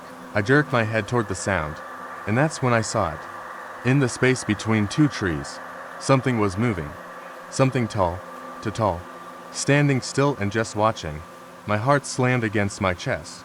It was a figure, unnaturally thin and impossibly long, almost like it was too tall to be human. I could barely make out its features, but there was no mistaking it. It was real. I stumbled back, adrenaline flooding my veins, and rushed back to my tent. I zipped it up as fast as I could, my hands shaking. My friends were still asleep, unaware of what I'd just seen. But as I lay there, trying to calm my breath, I heard something that chilled me to the core. Goodbye. It was the voice again, but this time, it was closer, right outside my tent. I held my breath, my heart pounding in my ears, praying it was just my imagination. But the voice came again, louder this time. Goodbye. I had to get out. I had to leave. I shook my friends awake, my voice hoarse with fear. We didn't hesitate. We grabbed our gear, packed as quickly as we could, and ran from the campsite, not looking back. We didn't speak much during the hike out, too afraid to even acknowledge what had happened. When we finally reached the car, we didn't stop until we were miles away from that forest. We tried to laugh it off, to convince ourselves that it was just a bad dream. But weeks later, when I was looking through the photos from the trip, I found something strange. In the background of one of the pictures, just past the firelight, was a figure, tall, thin silhouette standing perfectly still between the trees. It was there the whole time. It was supposed to be a fun weekend getaway, just me and my 3 friends. We packed up the tents, camping gear, and enough snacks to last the weekend. We drove out to a secluded spot deep in the woods, far enough from the nearest town to escape the noise of civilization. I wasn't particularly excited about the isolation, but the others were eager to disconnect from everything for a while, and I went along with it. We arrived just before dusk, setting up our camp near a small, murky lake. The evening air was crisp, and the sky slowly darkened as we sat around the fire, cracking jokes and roasting marshmallows. There was something eerie about the place, though. The woods seemed quiet, the kind of silence that made the hairs on the back of your neck stand up. I didn't mention it to the others, didn't want to ruin the mood, but something didn't feel right. As the night wore on, we heard a few odd noises from the trees, branches creaking, leaves rustling. Nothing alarming, but it was enough to make me uneasy. We chalked it up to wildlife, but I couldn't shake the feeling that we were being watched. The fire flickered, casting long shadows across the campsite. Every now and then, I'd glance around, half expecting to see someone or something just beyond the tree line. But there was nothing there. Around midnight, we decided to go to bed. My friend Darren and I were sharing a tent, and the other had their own. I lay there in the dark, listening to the distant sounds of the forest. Then, suddenly, I heard it a loud, sharp crack, like something heavy breaking. I sat up, heart pounding, and turned to Darren. "Did you hear that?" He gradually nodded. "Yeah, probably a branch or something, but I wasn't so sure. It didn't sound like anything I'd heard before. It wasn't natural. It was too sharp, too deliberate." I tried to brush it off, telling myself I was just spooked. But as I lay back down, I heard something else, faint whispering, coming from just outside the tent. I froze, holding my breath, listening. The whispering grew louder, but it wasn't in any language I could understand. The words were muffled, as if spoken through a veil of thick fabric. I wasn't about to get out and check. I nudged Darren, but he was asleep, snoring lightly. The whispering continued, now accompanied by soft, shuffling footsteps, like someone walking around the tent. I could feel my pulse racing, my body paralyzed with fear. My hand fumbled for the flashlight, but I couldn't find it in the dark. I didn't dare to speak, didn't dare to move. The footsteps stopped suddenly, and I heard a low, guttural breathing, right outside the tent. It was deep, labored, like someone or something was struggling to catch its breath. I wanted to scream, but my throat was tight, like my voice had been stolen. Then, just as suddenly as it had started, the breathing stopped. The woods were silent again. I waited a few minutes, heart thudding in my chest, before I finally mustered the courage to peek out of the tent. I unzipped the door just a crack. I scanning the dark, empty campsite. Nothing. I breathed a sigh of relief and pulled the zipper back down. The rest of the night passed in uneasy silence. I don't think I slept a wink, but somehow, the morning light eventually crept through the trees, and I could finally relax. At breakfast, I tried to act normal, like nothing had happened. But Darren wasn't so nonchalant. He'd been awake too, and he had heard the whispers too. He didn't know what to make of it, but he wasn't willing to stay another night to find out. We packed up our things early and started hiking back to the car. As we walked through the woods, something caught my eye, a strange, twisted tree just off the trail.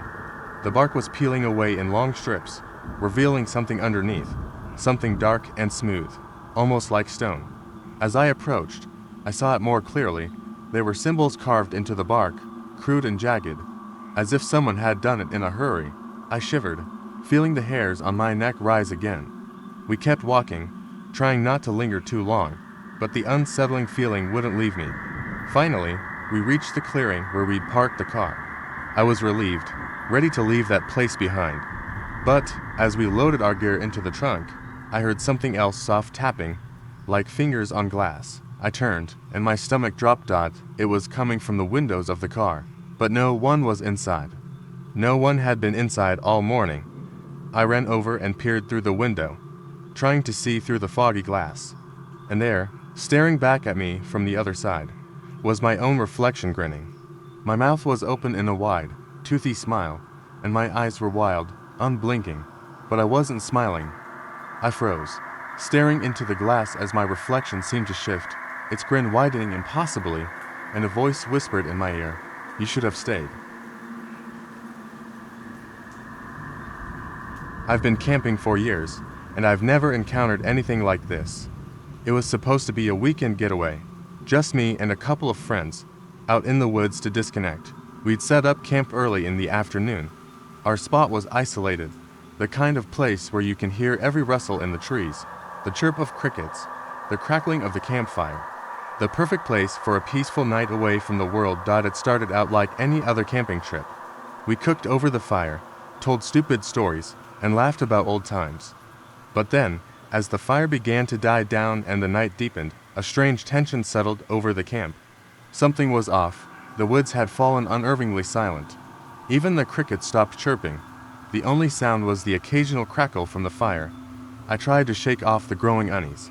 It wasn't like we were alone. My friends were right there with me, just a few feet away. But then, out of nowhere, I heard a soft, almost imperceptible whisper. I froze, my eyes scanning the darkness. It wasn't coming from anyone in the group. It sounded like it was coming from further into the woods, deeper than we had ventured. I stood up, telling myself it was probably the wind, or maybe an animal. But as I glanced at my friends, I could see they were unsettled too. One of them, let's call him Alex, turned to me and whispered, "Did you hear that?" His voice was tight with unease. Before I could answer, there was a sudden crash from the underbrush behind us, followed by a low, guttural growl. We all snapped our heads toward the sound. The firelight flickered, casting long shadows across the clearing. It was impossible to see anything in the dark beyond the circle of light. I felt a cold chill run down my spine. None of us spoke for a moment, the silence hanging thick. Then, out of the corner of my eye, I saw something move fast, darting between the trees. I couldn't make out any details, just a blur of motion. It was big, though, bigger than any animal I'd seen in these woods. Something about its movement seemed unnatural. My heart started to race. I wasn't one for getting scared easily, but this was different. Whatever was out there, it wasn't normal. The forest had gone from eerie to terrifying in a heartbeat. We huddled closer together by the fire, the warmth of the flames doing little to ease the dread crawling up my skin. We tried to convince ourselves it was just an animal, maybe a bear, or even a bobcat. But the more I thought about it, the more certain I was that whatever it wasn't any animal I knew. Just then, Alex stood up, his face pale. He pointed into the woods, his voice trembling. "Do you see that?" We all turned to follow his gaze. There, just beyond the edge of the firelight, was a figure tall, impossibly thin, and just standing there. It was completely still, watching us. The only thing visible was the outline of its body, cloaked in darkness. No face, no eyes, just an inhuman silhouette. My pulse shot into my throat. We should have run, right then, but we couldn't move. We were paralyzed, frozen in place by the sheer terror of the thing in front of us. It didn't move. It didn't speak. It just stood there, watching. Minutes passed hours, it seemed, but the figure remained. Then, without warning, it stepped forward, moving impossibly fast. It was on the edge of the firelight, so close I could feel the weight of its presence, and I could have sworn I saw the faintest glimmer of pale skin beneath the darkness. It was not a shadow. It was a person, a thing. And it was moving toward us. Suddenly, the figure was gone, vanished, like it had never been there at all. I could feel my heart pounding in my ears as I scanned the woods, expecting it to reappear at any moment, but nothing. Just the eerie silence. We spent the rest of the night huddled by the fire, talking in hushed voices, too terrified to sleep, too frightened to leave. It wasn't until dawn that we dared venture out, and we found no sign of the figure, no trace of what had happened. We packed up quickly, eager to get out of those woods, but there was something I couldn't shake, something that gnawed at the edges of my mind. We were all shaken, but as we left, something hit me, something I hadn't noticed before. One of the tents, the one Alex had been sleeping in, was torn wide open, and right in the center of it was a single, deep, fresh footprint shaped like a human's, but the toes were unnaturally elongated. There was no sign of Alex. He had never been in the tent. No one had. I haven't gone back to those woods, and I'm still not sure if Alex was ever really there with us at all. It started out as a typical camping trip with my closest friends. We had all been looking forward to this weekend for months. Fresh air, good food, and nights spent telling ghost stories around the fire. There were 6 of us, a tight-knit group, heading out to a secluded spot deep in the woods. It was a place we had visited a few times before, always quiet and peaceful. This time, though, something felt off from the start. The sun had just begun to set when we arrived at our campsite. The trees were dense, the air thick with the smell of pine. We set up our tents and unpacked, laughing as we worked. But there was something unnerving about the silence that surrounded us. No birds, no insects, just a heavy, eerie quiet that made my skin prickle. That night, we built a fire. The flames flickered in the dim light, casting long, dancing shadows on the trees around us. We joked and told stories, but the air felt thick, like something was watching us. I kept glancing over my shoulder, but there was nothing there. Just the dark woods stretching out behind our campsite. Around midnight, as the fire began to die down, we heard a noise, something moving through the brush near the edge of our camp. It was faint at first, like footsteps, but quick and deliberate, too deliberate to be an animal. My heart started pounding, but I tried to shake it off. Probably just a deer, I muttered, trying to sound confident, but the footsteps kept coming, closer. The hair on the back of my neck stood up as I listened. It was too rhythmic, too precise to be an animal. The others heard it too, and they fell silent. We all turned to look at the edge of the trees where the sound was coming from. For a long, tense moment, nothing moved. Then, just as I was about to suggest we go investigate, a figure appeared at the edge of the fire. It was tall, its limbs unnaturally long and thin. At first, I thought it was just a person, but as it stepped closer, I realized there was something wrong with it. Its skin was pale, almost sickly, and its face was completely blank. No expression, no features. It didn't move like a human, its body jerking unnaturally with each step. Panic surged through me. My friends were frozen, unable to speak, too terrified to even breathe. The figure didn't say a word, just stood there, staring at us. I thought I saw its mouth twitch, but I couldn't be sure. And then, just as quickly as it had appeared, it vanished into the darkness without a sound. We sat there in silence for what felt like hours, none of us daring to speak. Finally, one of us stood up, voice trembling, saying we should pack up and leave. I agreed immediately, and we hastily gathered our things, trying to ignore the feeling of eyes watching us from the trees. We drove through the night, barely speaking, all of us on edge, but the feeling of unease never left. It wasn't until the next day, when we were back in the safety of our homes, that the real horror began. I was checking through the photos we had taken during the trip when I noticed something strange in one of the shots. It was a picture of our campsite, taken before the figure appeared. In the background, just at the edge of the firelight, there was a figure, tall, thin, and just barely visible, blending into the shadows behind the trees. I had no memory of seeing it when the photo was taken. I showed the others, and they all gasped. They remembered the moment clearly. The figure wasn't there when we took the picture, but now it was. We couldn't stop thinking about it. We compared other photos from the trip, but none showed anything unusual. Just the one. The more we discussed it, the more unsettling it became. I decided to zoom in on the figure, and when I did, my stomach dropped. I could see it now, clearer than before. The shape wasn't just standing there, it was looking right at us.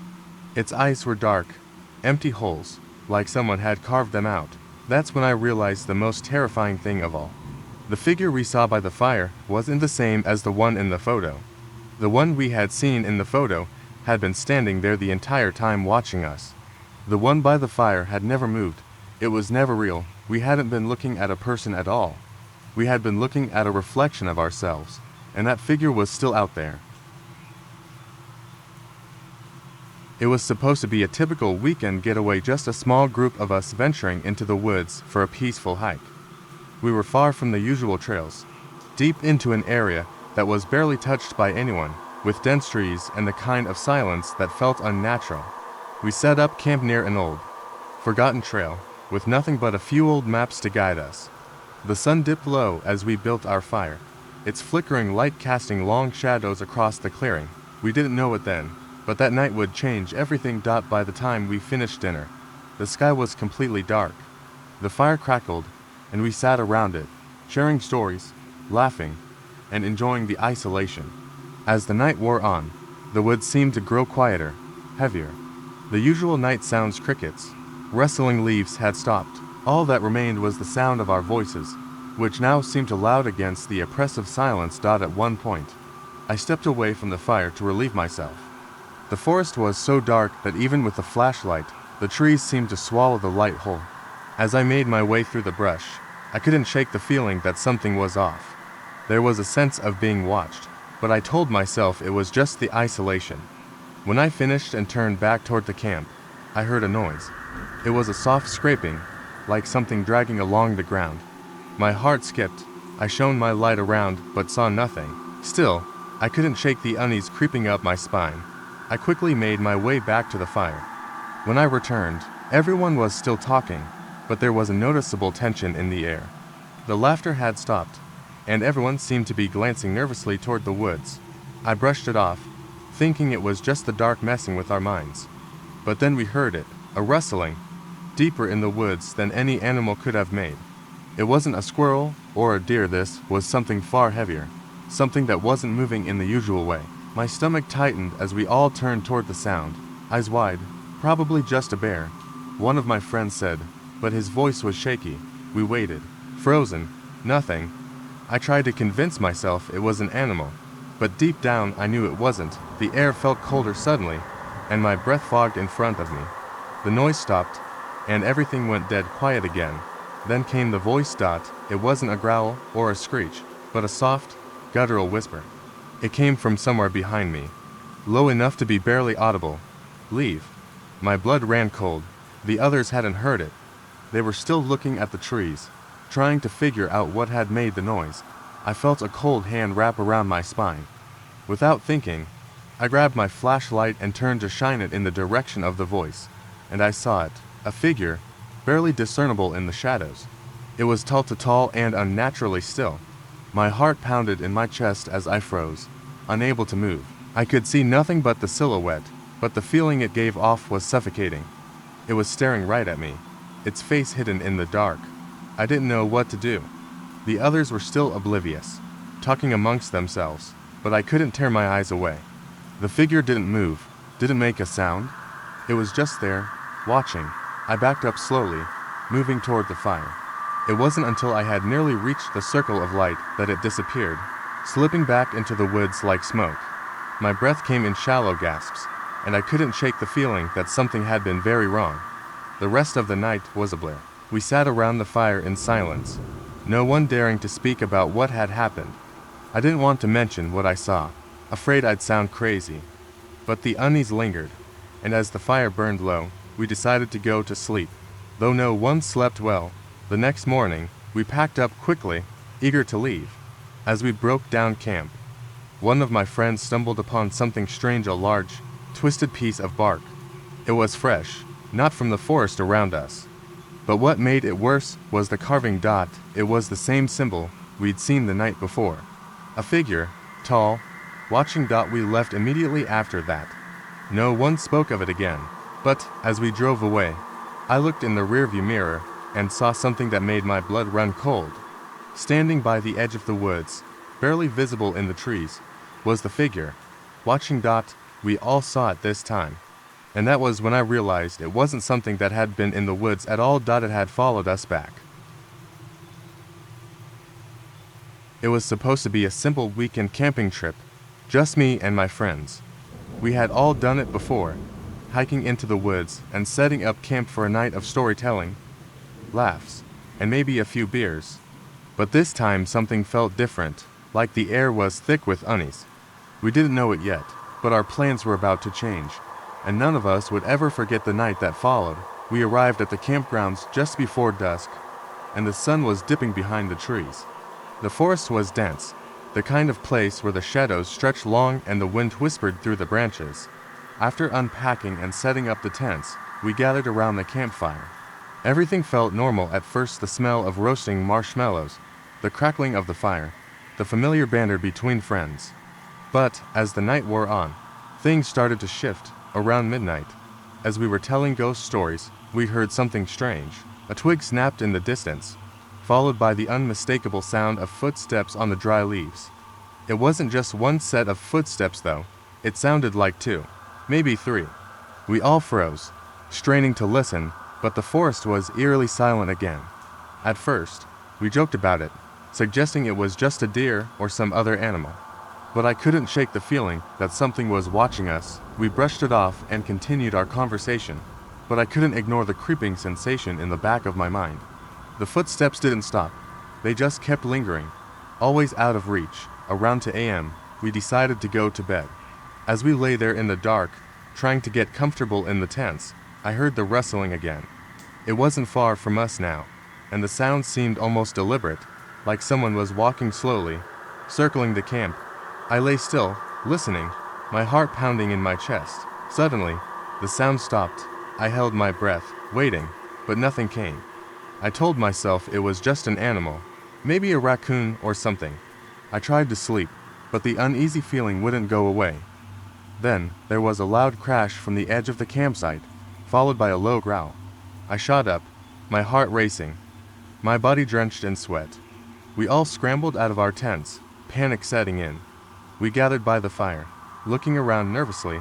The growling came again, closer this time. It sounded like something large, but not quite an animal. It was too deep, too guttural. My friends were whispering in frantic voices, but I couldn't focus on what they were saying. My eyes were locked on the trees, waiting for something to emerge from the darkness. That's when we saw two figures standing, just outside the firelight, silhouetted against the trees. They weren't moving, they were just standing there.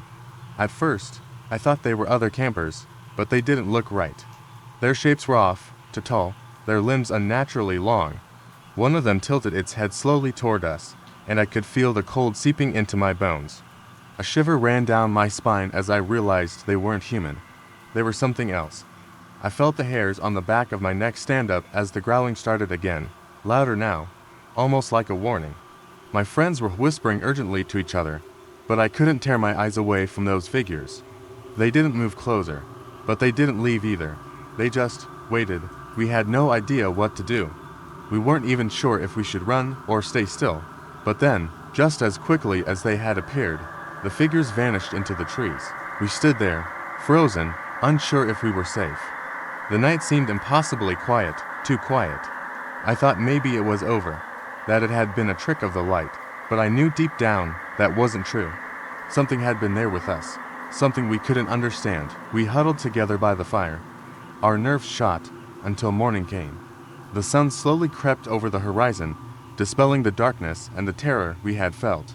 The forest seemed calm again, almost peaceful, as if nothing had happened. We quickly packed up our gear and left the campsite, none of us daring to speak of what we had seen. It wasn't until we returned home that I had a chance to look at the photos we'd taken that night. We had taken several shots around the campfire, mostly of us laughing and enjoying the night. But in the background of one photo, just behind the trees, there were two figures standing, just like the ones we had seen. But this time, they were clearer. And the worst part, they weren't just standing there, they were smiling. A cold chill ran down my spine as I stared at the photo. I don't know what we encountered that night, but I know one thing for sure. Whatever it was waiting for us, and now, I don't think it's finished yet. Just a few friends in the woods for some camping, hiking, and stargazing. Nothing out of the ordinary. But by the end of that trip, I'll never look at the woods the same way again. We arrived at the site in the late afternoon, the kind of perfect weather where the sun was low in the sky, casting a golden glow over everything. We set up camp near a quiet stream, the sound of running water soothing against the chirps of crickets. There were 4 of us, all in our mid-20s, Sarah, Jason, Mark, and me. We were all excited, talking and laughing while we unpacked. As evening rolled in, we started a fire, the orange glow flickering against the growing darkness. Sarah had brought a deck of cards. So, we began playing a game while Mark roasted marshmallows. The forest around us felt peaceful, serene, and we had no reason to think anything would go wrong. That's when the first thing happened. It started with a strange noise. A rustling, like something heavy brushing against the trees. We paused mid-laugh, listening. It was coming from behind us, deeper into the woods. Probably just an animal, Jason said, trying to dismiss the uneasy feeling that had settled over us. But then the noise came again. This time, it was closer. I stood up, a little on edge. Do you think it's a bear? We're fine? Mark said, waving it off. Bears are usually scared of people. I didn't feel reassured. But as Sarah and Jason continued their card game, I forced myself to sit back down. The noise stopped as abruptly as it started. Night came quickly, and with it, a bone-chilling cold. We huddled around the fire, the crackling flames casting shadows in every direction. That's when I noticed something odd. In the distance, just beyond the reach of the firelight, there was movement. Figures dark, vague shapes that shifted between the trees. "Did you see that?"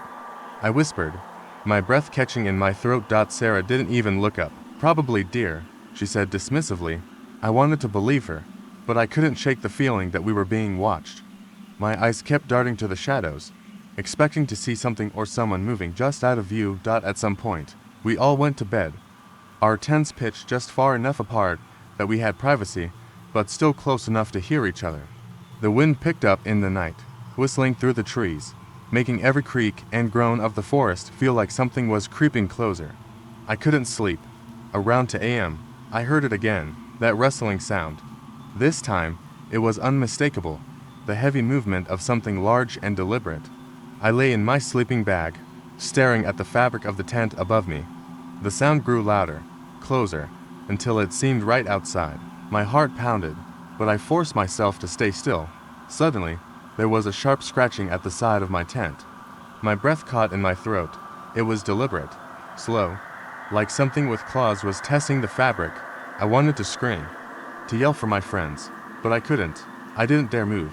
The scratching stopped, and then the worst part came, a voice soft and chilling, like it was right next to my ear. It whispered my name. My blood ran cold. I didn't answer, not even a breath. I held my breath, listening for any further sound, but all I could hear was the pounding of my heart in my ears. Then, without warning, the tent flap whipped open, sending a blast of cold air inside. I screamed. It was Mark, his eyes wide and panicked, his face pale. Get out of the tent." We didn't question him. We scrambled out, half-dressed, into the cold night air. The fire was out, and the woods around us felt unnaturally silent. Jason, always the skeptic, muttered, "What the hell's going on, man?" "I swear to God," Mark said, shaking, "I saw something outside. It wasn't human." We huddled together, staring into the dark, waiting for some sign of what Mark had seen. That's when we heard it again, the rustling, the snapping of twigs, the whispering voice. This time clearer. It was coming from all around us. That's when Sarah gasped. She pointed to the trees. There, in the distance, just past the tree line, were dozens of pale faces staring back at us. Their eyes were wide, their mouths hanging open, frozen in a strange expression of fear or pain. They weren't human. They were something else. I don't remember how we made it back to the car. All I know is that when we finally pulled out of that forest, we didn't look back. Not once. It wasn't until we were home that I realized something disturbing. That night, when we were huddling by the fire, I had noticed something strange on Sarah's hand. A small mark, almost like a scratch. It was gone the next day, as if it had never been there at all. But when I looked at her hand again later, when we were all back in the safety of our homes, the mark was back, a long, thin line, like a scratch from a claw, only this time, it was moving. A group of us, close friends from college, had made the trek to a remote camping spot we'd heard about from a local guide. It was tucked deep into the forest, miles away from any roads, a place that felt almost untouched by civilization. The first night went by without incident. We set up camp, roasted marshmallows, and told ghost stories around the fire. The weather was cool, the sky clear, and the sounds of the forest were oddly calming. The air smelled fresh, the kind of wilderness aroma you can only experience when you're far from human habitation. After a while, we retired to our tents, falling asleep to the rustling of leaves in the trees. But the second night felt different. Something about the woods seemed off. I woke up in the middle of the night, disoriented, my heart thumping loudly in my chest. At first, I thought it was just a bad dream, but then I realized that I wasn't alone. I heard footsteps, light but deliberate, moving just outside the tent. I froze, holding my breath, trying to make sense of the sound. My friend Jake was beside me, still asleep. I couldn't wake him. I didn't want to scare him, and I was too terrified to move. The footsteps stopped, and the night fell silent again. But my unease didn't subside. Something was out there, something moving in the darkness, watching us. I lay still, counting the seconds, trying to convince myself it was just an animal, maybe a deer or some other creature, passing by. But then, I heard it, a low whisper. It came from just beyond the tent, too soft to make out the words, but unmistakable in its intent. The whispering voice sounded like it was calling my name. I was certain of it. I waited until the whisper faded before slowly unzipping the tent. I peered outside, scanning the area, but the campfire had long since gone out, and the woods were bathed in darkness. There was no movement, no sound, just the eerie quiet of the forest at night. But something caught my eye, something that made my stomach twist in knots. Near the edge of the camp, just outside the light's reach, I saw a figure standing motionless, its back to me. It was tall and thin, with ragged clothes that looked like they'd been worn for years. I couldn't make out any features, just the silhouette of a person. They weren't moving, they weren't even breathing. It was as though they were waiting for something, or someone. I had to act. I grabbed Jake and shook him awake, whispering frantically for him to stay quiet. We weren't alone. But when we both looked back toward the figure, it was gone. I don't know how long we stood there, but when we dared to move, it felt like every sound in the forest was amplified. The crackling of leaves underfoot, the rustle of branches swaying in the wind, it all felt like a threat. We decided to wake the others. No one argued when we suggested packing up and leaving. As we gathered our things, the whispers returned, faint but insistent. They seemed to follow us, circling our camp, getting louder with every step we took toward the wood's edge. It wasn't just one voice anymore. There were multiple voices, all murmuring in low tones, just out of reach. The hike back to the car was unnerving, each rustle in the trees making us jump. But it wasn't until we reached the clearing near the trail head that we felt the true weight of the situation. There, in the moonlight, stood a line of figures, tall, thin, all wearing the same tattered clothes. They were more than we had seen before. They were standing perfectly still, as though they had been waiting for us the entire time. I froze in place, my heart pounding in my ears, but I didn't want to look away. I could feel their eyes on us, even though I couldn't see their faces. It was like they were staring right into our souls. Then, as if on cue, they all turned their heads in unison, and at that exact moment, we heard the most chilling sound, a child's laughter, clear and high-pitched, echoing from the woods, and that's when we understood. Those figures, those voices, they weren't human. They were something else, something that had been waiting for us, something that fed off our fear. The child's laughter wasn't just eerie, it was mocking. It was as if they were toying with us, waiting to see how long it would take for us to realize that we were never supposed to leave the woods. We ran. We didn't look back, and when we reached the car, I thought it was over. But when I glanced in the rearview mirror, I saw something that made my blood run cold. A pair of eyes staring at me from the back seat, reflecting in the darkened glass.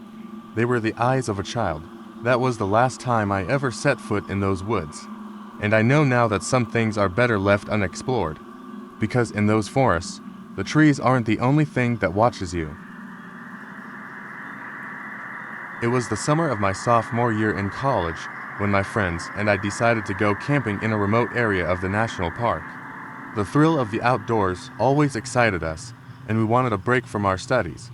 There were 4 of us, me, Jake, Lisa, and Mark. We drove up Friday afternoon, eager to pitch our tents by a tranquil lake surrounded by towering pine trees. After setting up camp, we spent the day hiking and swimming. As the sun began to set, we gathered around a crackling campfire, roasting hot dogs and telling stories. It felt perfect, the warmth of the fire, the laughter of my friends, and the stunning view of the stars above. As night enveloped us, an unusual chill crept into the air. Lisa, always the superstitious one, brought up the tales she had heard about this particular forest, how people claimed to hear voices at night. We laughed it off, but as the night wore on, the forest grew eerily quiet. The crickets and frogs fell silent, replaced by a strange stillness that sent shivers down my spine. Just as I began to shake off the unease, I heard a faint whispering coming from the darkness beyond the firelight. It sounded like children giggling, but mixed with something darker, something that sent chills through me. I glanced at Jake and Lisa. They had heard it too? Mark, however, was oblivious, engrossed in his phone. "Did you hear that?" I whispered, My voice barely breaking the silence. Jake nodded, his face pale. What the hell is that? We turned off our flashlights, letting our eyes adjust to the darkness. The whispers grew louder, echoing through the trees. They sounded close, but we couldn't see anything. Lisa suggested we move closer to the edge of the camp, where the forest began. Against my better judgment, we followed her, curiosity pushing us forward. As we ventured a few yards beyond the fire, the whispering suddenly stopped. An unsettling silence replaced it, making the hairs on my arms stand up. We stood there for a moment, peering into the darkness, when Mark finally noticed something strange. "Hey, guys, look," he said, pointing into the shadows. In the distance, we saw a faint glow that pulsed like a heartbeat. It flickered and danced among the trees. My heart raced as I realized that whatever was out there was not just a figment of our imagination. "Should we go back?" Lisa asked, her voice trembling. "Yeah, let's head back," I replied, feeling a surge of adrenaline. We turned to walk back to the fire, but the moment we did, the whispers returned, now sounding closer and more urgent. It was as if the forest was trying to communicate with us, urging us to come closer. Suddenly, the glow vanished, plunging us back into darkness. Panic set in, and we quickened our pace, rushing back to the safety of our campfire. Once we reached it, we huddled together, the warmth of the fire feeling like our only defense against the unknown. The whispers faded, leaving only the sound of the crackling fire. We stayed up for a few more hours, keeping watch until the first light of dawn began to creep into the sky. When morning finally broke, the forest looked completely normal, the sun filtering through the trees, casting a warm glow over everything. Though nothing truly sinister had happened, we all felt a lingering dread about the whispers and the mysterious glow. We packed our things and left early, eager to return to the safety of our everyday lives. That trip stayed with us, a reminder of how the woods can feel alive, holding secrets we may never understand. I've never been the superstitious type, but there's something about the woods at night that can shake anyone's resolve. That's how I found myself telling this story. Years after the incident, it started like any other camping trip with friends. We set up camp late in the afternoon near an old trail, a secluded place we'd been to before. It wasn't a popular spot, so we had the area to ourselves, which was the whole point. The fire crackled while we sat around it, cracking jokes and making plans to hike the next day. Everyone was in a good mood. Nothing out of the ordinary. That was until night fell. The fire was the only light around us. The woods around our little camp were thick, and the only sounds came from the occasional owl hooting in the distance. We weren't in a haunted area, but something about the forest seemed different this time. We tried to shake it off, laughing it off, but there was an unease that grew heavier as the minutes passed. I remember getting up to get more firewood, and that's when I noticed it. The trees weren't moving. Normally, in the woods, even a light breeze makes the branches rustle. But here, everything was still. The only movement came from the flames. It felt wrong, like the woods were holding their breath. I tried to ignore it, telling myself it was nothing, but the silence kept pressing down on me. When I got back to the fire, I mentioned it casually to the others. They laughed it off, of course, but then we all heard it. A low, distant humming sound, not like the wind, but more like a tune. It was eerie too eerie for any of us to take lightly. My friend Alan was the first to speak up. He said it sounded like chanting, but I didn't want to admit that it gave me the same feeling. He wanted to investigate, but everyone was already on edge. We agreed to stay close to the fire, even if it meant looking paranoid. The humming seemed to get closer, and then it stopped. That's when the first jump scare hit. Out of nowhere, something large and heavy crashed into the trees behind us. I thought it was an animal, but the noise was so unnatural, so forceful. It was like something was thrashing around, trying to make its way through the brush, but it wasn't moving like an animal. It was more like something struggling to get to us, something angry. We all froze. The fire flickered and popped. Our nerves were frayed, but no one moved. The humming started again, quieter this time, and in the silence that followed, it almost felt as though something was watching us. Alan wanted to run and check it out, but I stopped him. I couldn't explain why, but my instincts told me staying put was the only way to be safe. Then the real terror hit. The trees near the edge of our camp started to shake. I saw movement shapes, shadows flitting between the trunks. It was fast, too fast, and it wasn't a human shape. It was tall, hunched, like something trying to stay hidden, but it couldn't. I couldn't see its face, but I felt its eyes. They were watching us. I wanted to scream, but my throat was dry. Everyone else was just as still. We didn't even make a sound. We just waited, frozen. Then came the worst part. The ground trembled under our feet. We couldn't tell if it was a tremor or something heavier. The humming turned into a deep growl, and the trees began to crack. Then we heard a voice, clear, sharp. It didn't sound human. It came from somewhere far off, but it echoed as if it was coming from right next to us. Stay away. Those two words shook me to my core. No one moved.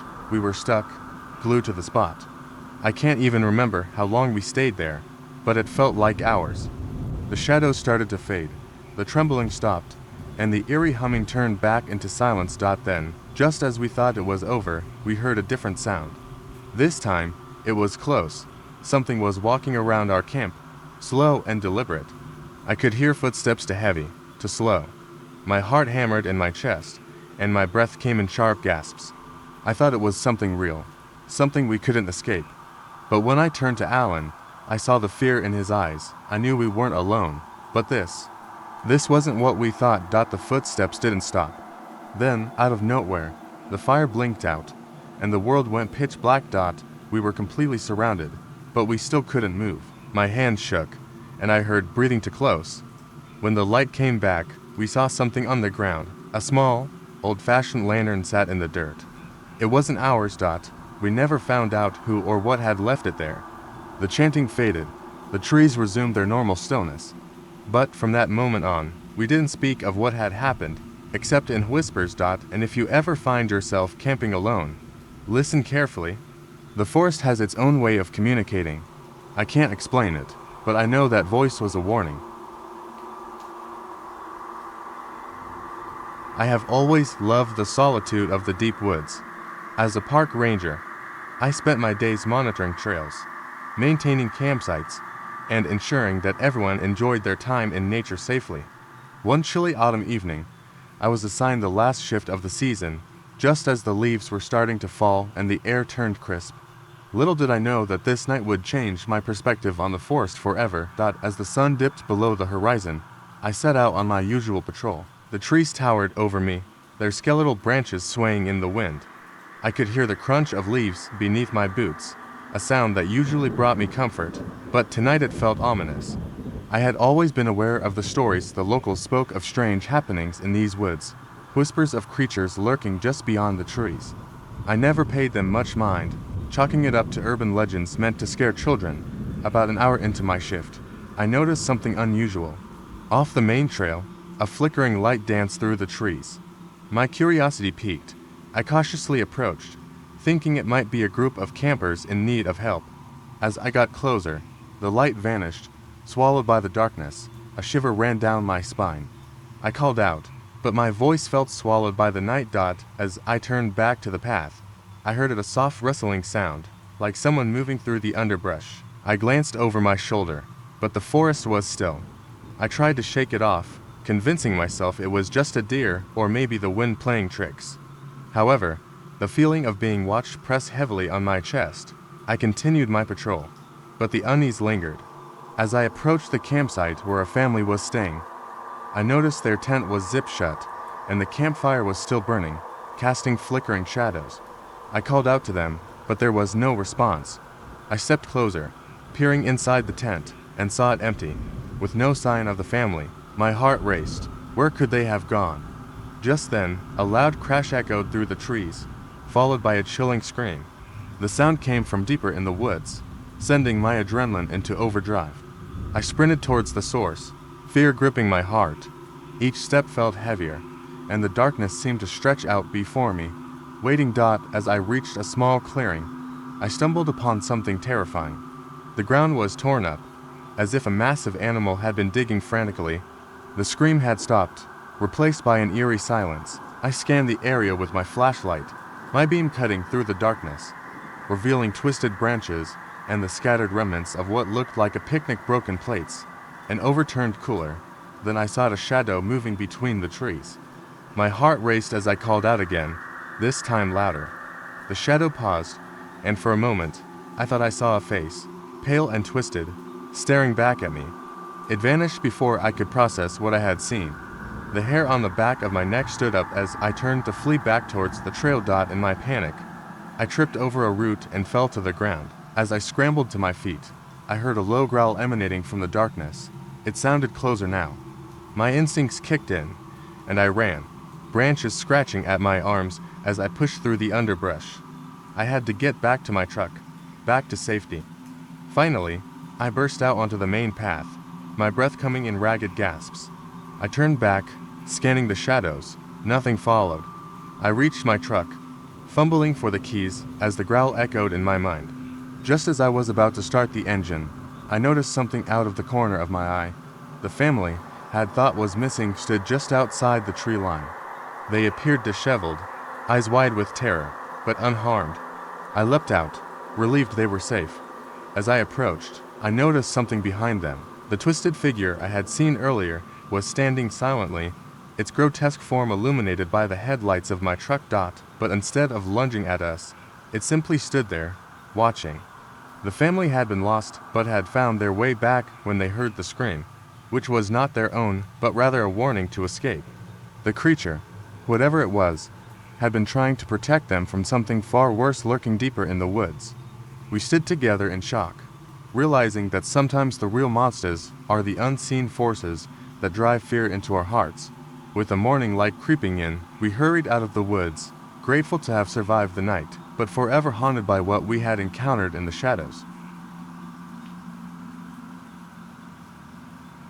As a park ranger, I've spent countless nights patrolling the woods, but nothing could prepare me for that particular night in late October. The air was crisp, and the trees, stripped of their leaves, stood like skeletal sentinels against the moonlight. I had just finished a routine check of the campgrounds when I noticed a flickering light deep in the woods. It caught my eye because it was unusual. Most campers were already tucked away in their tents by this hour. Curiosity piqued. I grabbed my flashlight and set off toward the light. The crunch of leaves underfoot was the only sound as I walked deeper into the trees. With each step, a sense of unease crept in. The beam of my flashlight bounced off the trunks, illuminating the gnarled branches that twisted like skeletal fingers. As I got closer, I could see the light was coming from a clearing. It pulsed and flickered as if something was wrong with it. When I finally stepped into the clearing, my heart sank. In the center stood a small campfire, but there were no tents, no campers, just the fire, sputtering in the chilly night air. I scanned the area, feeling a knot tighten in my stomach.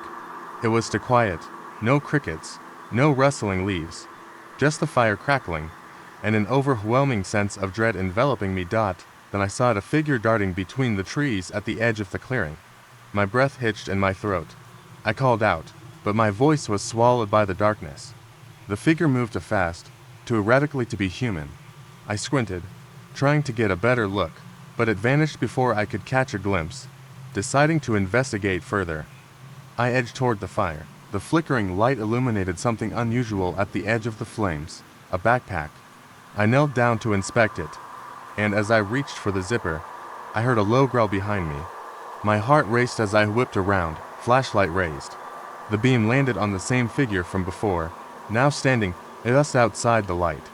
It was tall, hunched, and covered in dark, matted fur. Its eyes glowed like embers, fixated on me.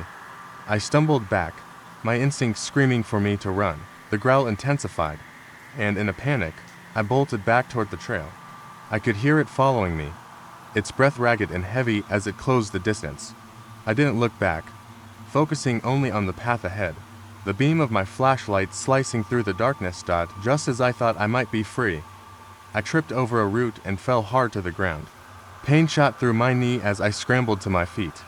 The creature was close now, its growl echoing in the stillness. I took off again, adrenaline surging through my veins. Ignoring the throb in my leg, I could hear the rustling of leaves, branches snapping underfoot, but I didn't dare to look back. Finally, I burst out of the woods and onto the main path. The familiar surroundings were a brief comfort, but the creature was still behind me. I sprinted towards the ranger station, my breath coming in ragged gasps, praying I'd make it in time. As I reached the station, I slammed the door behind me and locked it, heart pounding. I grabbed the radio to call for help, but was interrupted by a soft knock at the door. I froze, my heart racing once more. The knocking came again, but this time it was gentle, almost pleading. I peered through the window. My eyes widened in disbelief. Standing at the door was a child, maybe 10 years old, wearing a tattered jacket. "Help me, please," she said, voice shaking. I quickly unlocked the door and let her in, confusion swirling in my mind. "Where are your parents?" I asked, glancing back toward the woods, half expecting the creature to appear. She pointed toward the forest. "They're lost. I heard something bad." I ran. Before I could respond, the radio crackled to life. "This is dispatch. We received a call about a missing child. Do you copy?" My stomach dropped. The child before me wasn't a lost camper. She was part of the missing family, and the creature wasn't after me. It was trying to protect her. I turned to look back outside, just as the growl echoed once more through the trees. I now understood what had happened. The woods were alive with a danger I could barely comprehend, and I had unwittingly walked into the middle of it. The child was safe for now, but the true terror of the forest was still lurking just outside. I was no stranger to the deep woods, but that night felt different. The air was thick with humidity, and the trees stood tall and oppressive, their branches twisting like skeletal fingers against the moonlight. I had just finished my patrol when I received a radio call about a disturbance near a campsite. A family had reported strange noises outside their tent, and as I drove down the narrow dirt road, I couldn't shake the feeling that something was off. Arriving at the site, I found the family huddled together, their faces pale and eyes wide. They described the sounds they had heard: low growls, scratching against the tent, and the unnerving feeling of being watched. I reassured them, trying to downplay their fears. I told them it was probably just a raccoon or a deer. I set up my flashlight and began my inspection of the area, the beam cutting through the dark like a knife. The woods were silent except for the rustle of leaves. I stepped deeper into the shadows, scanning for any signs of disturbance. As I walked, I felt an unsettling sensation, as if I were not alone. The hairs on the back of my neck stood up, and I glanced over my shoulder, half expecting to see someone or something watching me. The darkness felt alive, pulsating with an unseen energy. I pushed the feeling aside and pressed on. After a few minutes, I heard a faint sound that sent chills racing down my spine. It was a low, rhythmic tapping, like something hard striking wood. I followed the sound, moving cautiously toward a thicket of trees. The tapping grew louder, echoing off the trunks. When I reached the edge, I shined my flashlight into the brush and froze. A figure stood just beyond the trees, illuminated by my light. It was hunched over, its back to me. It looked like a person, but its movements were wrong, jerky, and unnatural. My heart pounded as I called out. The figure slowly turned its head, and what I saw made me stagger back in shock. Its eyes were wide and hollow, the skin stretched taut over its bones, as if it had not eaten in days. It opened its mouth to scream, but no sound came out. In a panic, I stumbled backward, tripping over a root. The creature lunged at me, and I scrambled to my feet, racing back toward the campsite. I burst into the clearing, panting and wild-eyed. The family saw my expression and immediately huddled closer, confusion and fear written all over their faces. I took a moment to catch my breath and told them what I had seen. As I spoke, I could hear the tapping sound again, this time closer. It was as if the creature had followed me. The family exchanged terrified glances, and I knew I had to protect them. I grabbed my radio and called for backup. My voice shaky. Just then, a sudden loud crash echoed through the woods. The tent shook, and the ground beneath us seemed to vibrate. The children screamed, and the father grabbed his wife, pulling her and the kids close. I felt my stomach drop as I realized the sound had come from the thicket where I had seen the creature. Before I could react, the tapping transformed into frantic scratching, like claws raking against wood. I shined my flashlight toward the noise, heart racing. In that moment, the creature burst from the trees, but it wasn't alone. A second creature followed, then a third. They were all identical, their grotesque forms illuminated by the beam of my flashlight. As they rushed toward us, something unexpected happened. The creatures halted suddenly, their heads tilting in unison, as if confused. I was terrified, but found myself intrigued. This was a momentary pause that felt oddly surreal. They were not advancing. They seemed to be assessing us, as if we were the strange ones. And then I understood. I had a flash of insight. They were not attacking. They were mimicking us, reflecting our fear. I stood tall, squaring my shoulders. I had to assert dominance. I yelled at the family to stay behind me and began to shout, making myself seem larger, more threatening. To my surprise, the creatures took a step back. One by one, they turned and retreated into the darkness, their movements becoming less jerky and more fluid as they disappeared. The air lightened as they vanished from view. The family and I stood frozen for a moment, the tension slowly easing. It dawned on us that the creatures had only been curious, drawn to our fear. We survived the encounter, and as dawn broke, I realized that sometimes, what we fear the most is simply a reflection of ourselves. I've spent countless nights patrolling the deep woods. Most nights are quiet, but there was one night that has haunted me ever since. It was mid-October, the air crisp and heavy with the scent of pine. I was on a routine patrol when the eerie stillness settled over the forest. It was the kind of silence that makes your skin prickle and your heart race. Around 8 p.m., I got a call over the radio. A family camping nearby reported strange noises coming from the woods. The father described them as high-pitched screeches followed by low growls. Unlike anything they had ever heard, I felt a chill creep down my spine. I told them I would check it out, trying to keep my voice steady. As I hiked toward their campsite, the forest seemed to close in around me. The shadows deepened, swallowing the light from my flashlight. I could hear the wind rustling through the branches, but there was something else, a low thudding sound echoing in the distance. It felt unnatural, rhythmic, almost as if something was moving through the trees. When I finally reached the campsite, it was eerily quiet. The family's tent stood dark and still, the flickering light of their campfire casting long shadows on the ground. I called out to them, but received no reply. A knot formed in my stomach as I unzipped the tent. Inside, their belongings were scattered, but the family was gone. Their sleeping bags lay untouched, and I noticed a half-eaten bag of marshmallows abandoned by the fire. Then I heard it again, the thudding sound, now closer and more urgent. Panic surged through me. I stepped out of the tent, gripping my flashlight tightly. The air was thick with tension, and the shadows seemed to writhe, almost alive. I swept the light around, searching for any sign of the family. That's when I saw it, something moving between the trees. A tall figure emerged from the darkness, its shape distorted and unnatural. It looked humanoid, but its limbs were too long, its head oddly shaped. I froze, my heart pounding in my ears. The creature turned its head toward me, revealing eyes that glowed like embers. I stumbled back, fear clawing at my throat. The creature let out a shriek that pierced the night, a sound that sent chills racing down my spine. I turned and ran, sprinting down the path, my flashlight beam bouncing wildly. I could hear the thudding sound behind me, getting closer with each step. The adrenaline surged through me as I pushed myself harder. Just when I thought I couldn't run any longer, I burst onto the main trail where I had parked my truck. I fumbled for the radio, breathless as I called for backup. I needed help. I needed to find that family. After what felt like an eternity, another ranger arrived. A flashlight in hand, we retraced my steps back to the campsite, but the creature was gone. I explained everything to my fellow ranger, and we searched the area thoroughly. The family was still missing. Just as we were about to give up, I noticed something unusual. A set of footprints leading away from the campsite. Deep imprints in the soft ground that looked far too large to belong to any human.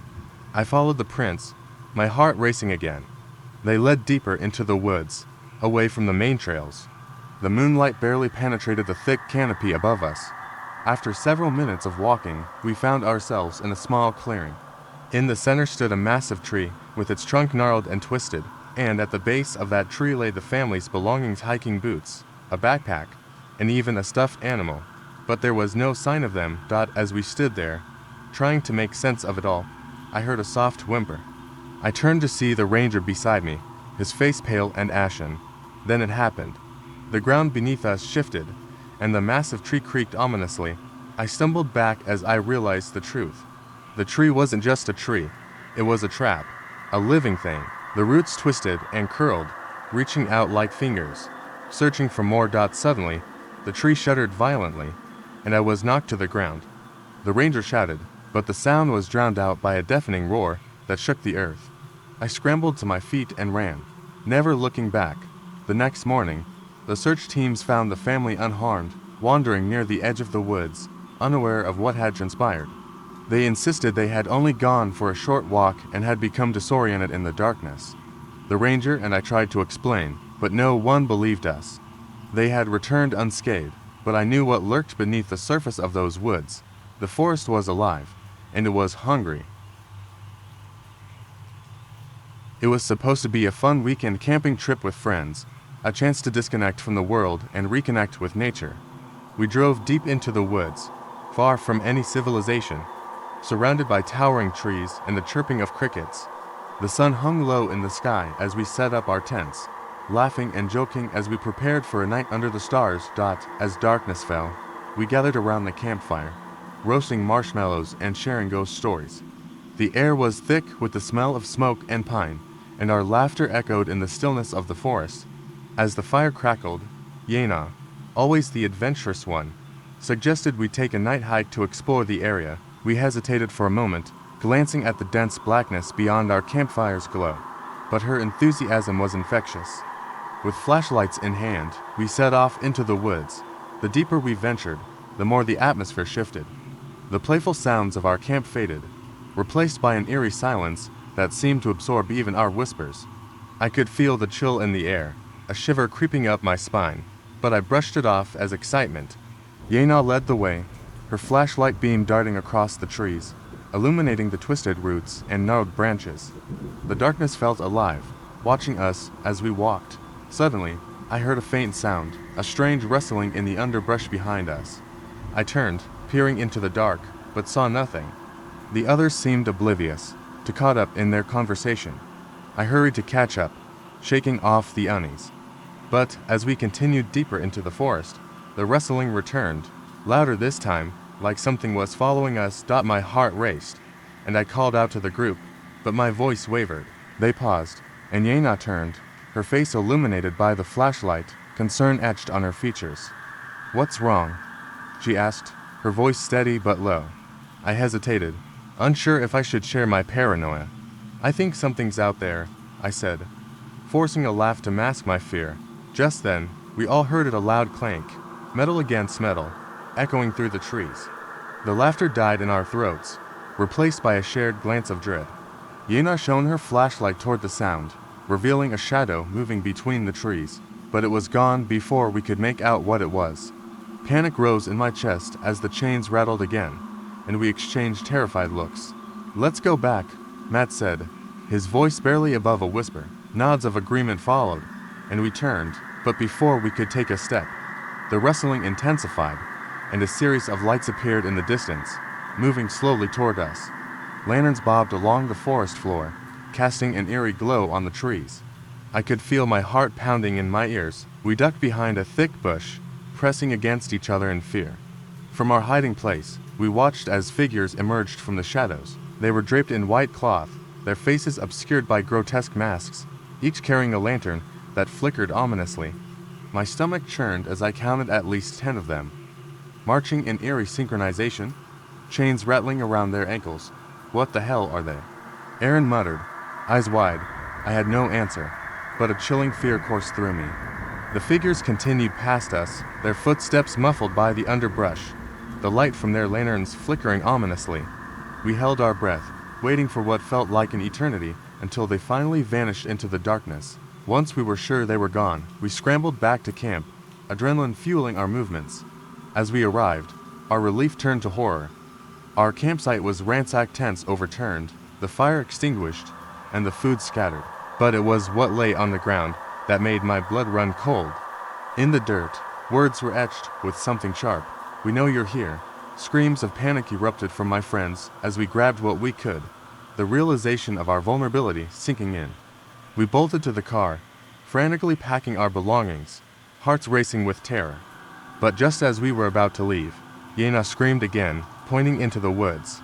There they were, those same figures, standing at the edge of the tree line. lanterns glowing in the dark.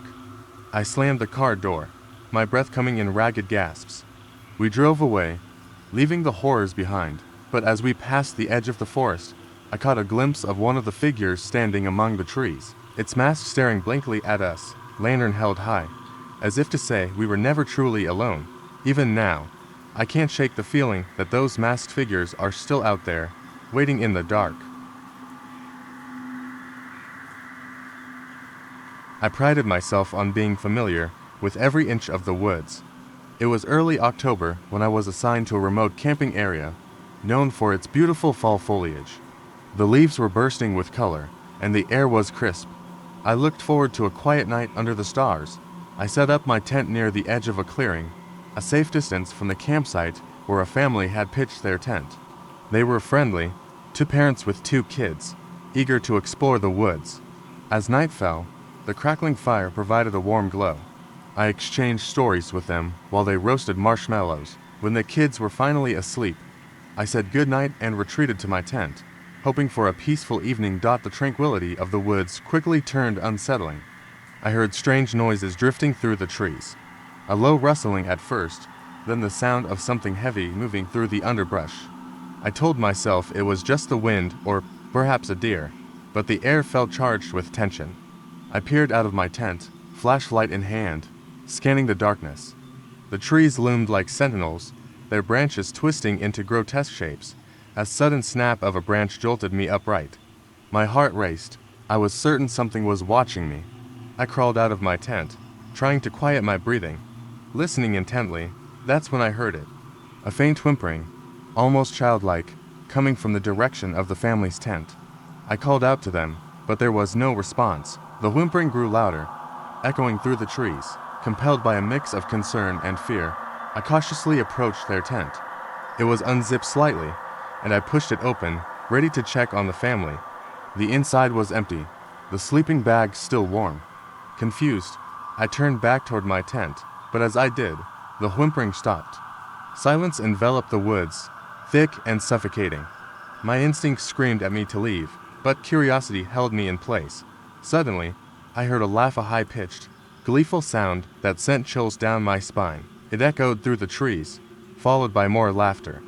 It was coming from the deeper woods. I knew the area well. There were no trails leading that way. Ignoring my better judgment, I followed the sound, pushing through the underbrush. With each step, the laughter turned to taunts, mocking me.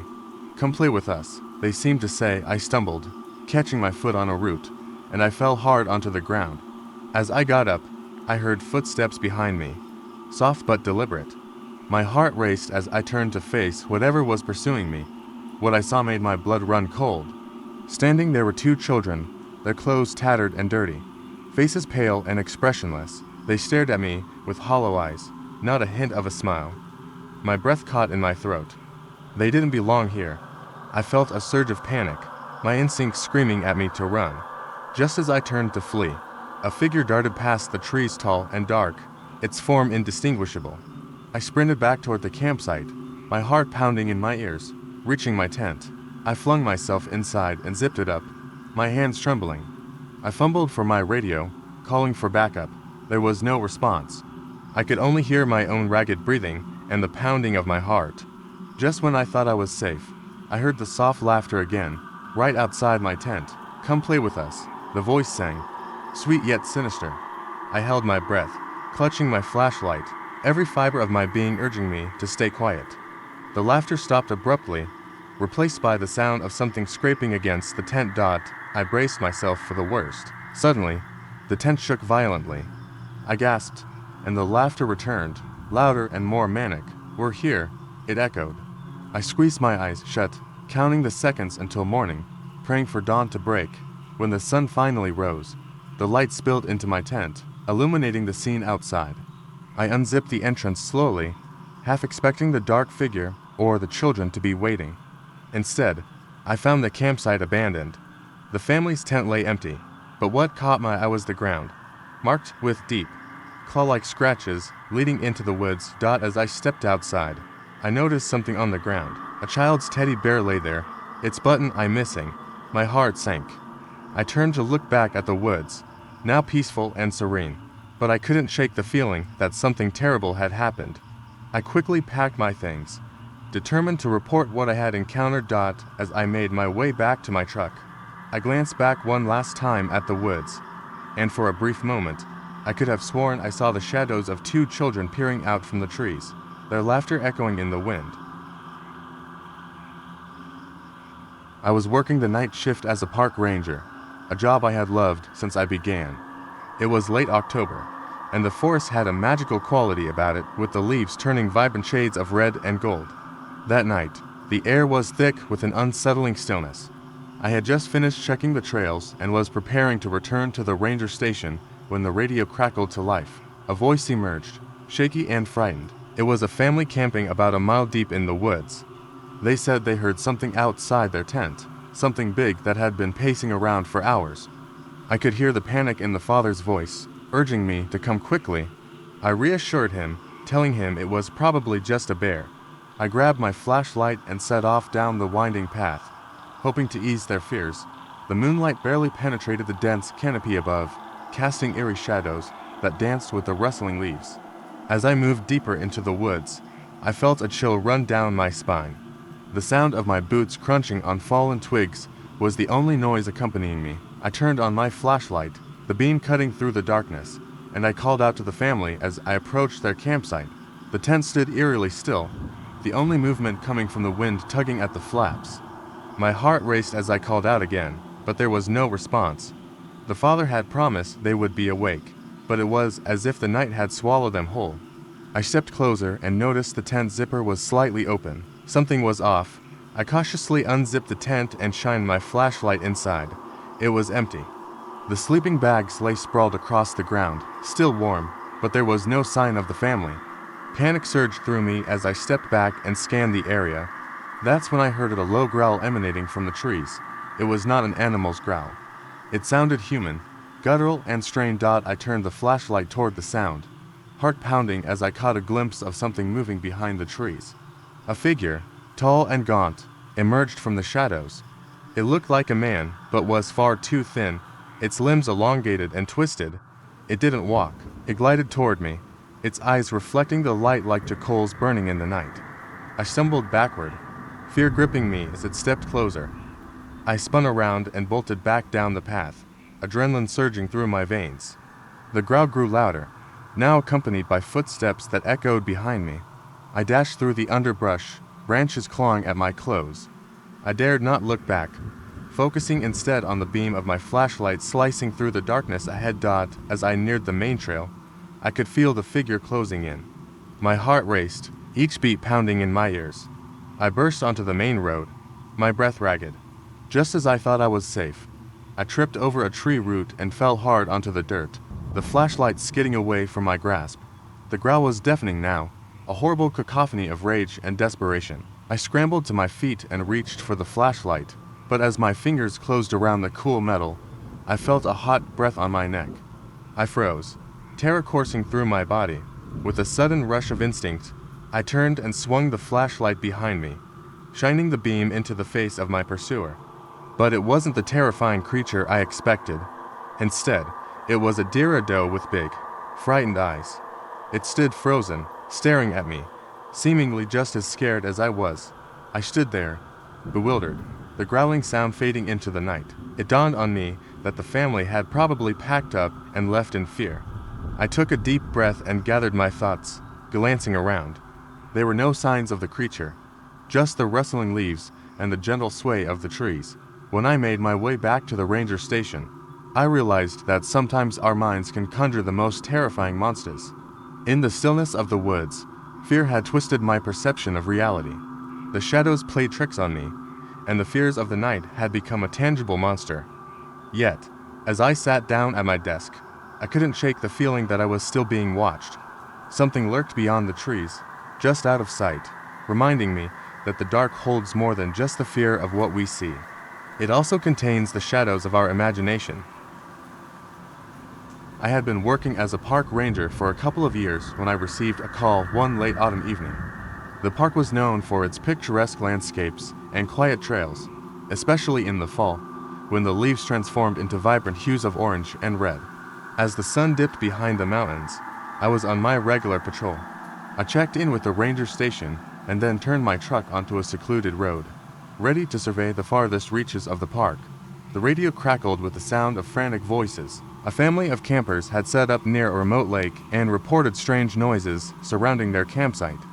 They described low growls and something large moving through the trees. I chuckled at their fear, assuming it was just wildlife. I decided to reassure them. Driving through the dimming light, the air turned colder. The truck's headlights cut through the darkness, revealing nothing but trees. When I arrived at the campsite, I found the family gathered around the dying embers of their fire. They looked pale, wide-eyed, clearly shaken. As I approached, I noticed the way they huddled close together, as if afraid to venture too far from one another. The father spoke first, voice trembling. He explained that they had heard noises since sunset. At first, they thought it was just the wind, but then they heard a deep growl, not like anything they had ever encountered before. I reassured them, telling them it was probably just a bear looking for food, but they didn't seem convinced.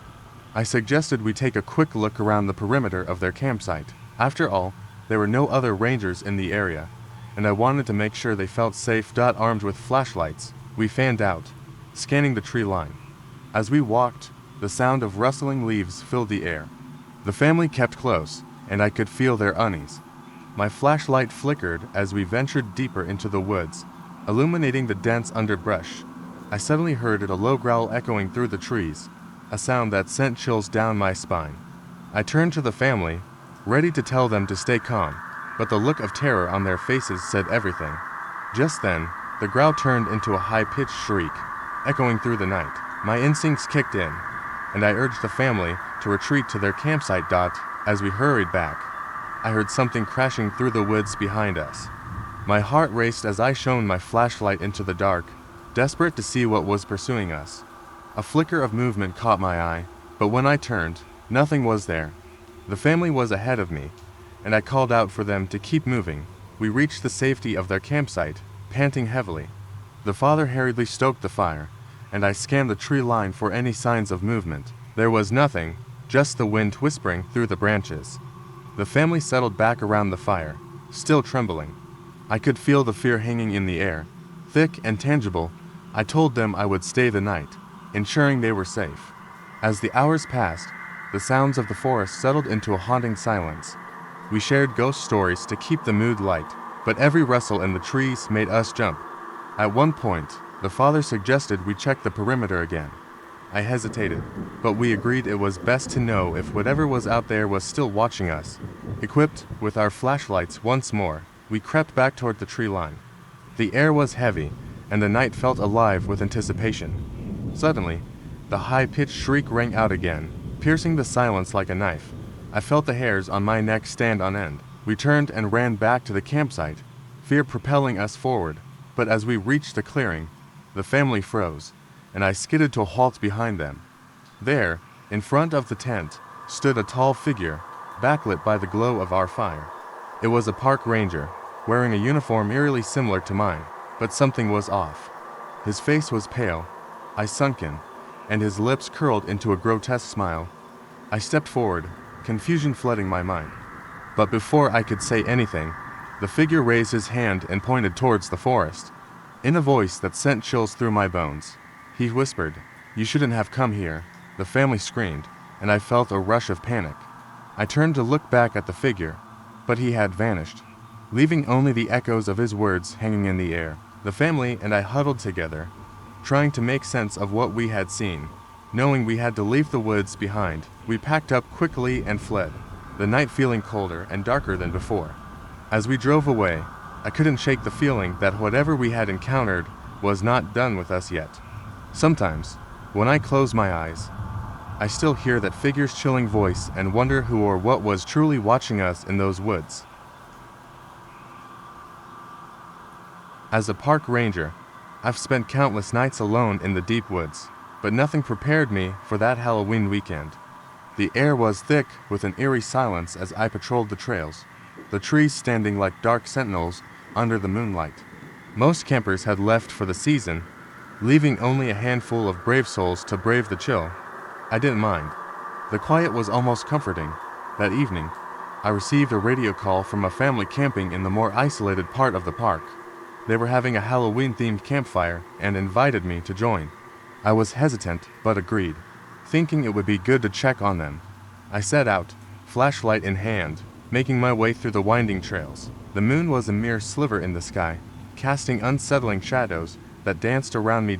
As I approached their campsite, I felt a chill creep up my spine. The fire flickered weakly, illuminating the faces of the family, two parents and their young daughter, all dressed in Halloween costumes. They greeted me warmly, inviting me to sit with them. The smell of roasting marshmallows filled the air, and laughter echoed through the trees. For a moment, everything felt normal. Then, the girl, dressed as a ghost, pointed to the tree line. "Look, there's someone over there," she whispered, her voice barely above a breath. I turned to see nothing but the dark outline of the trees. The parents laughed it off, but my instincts kicked in. I brushed it aside, convincing myself it was just a trick of the light or perhaps an animal.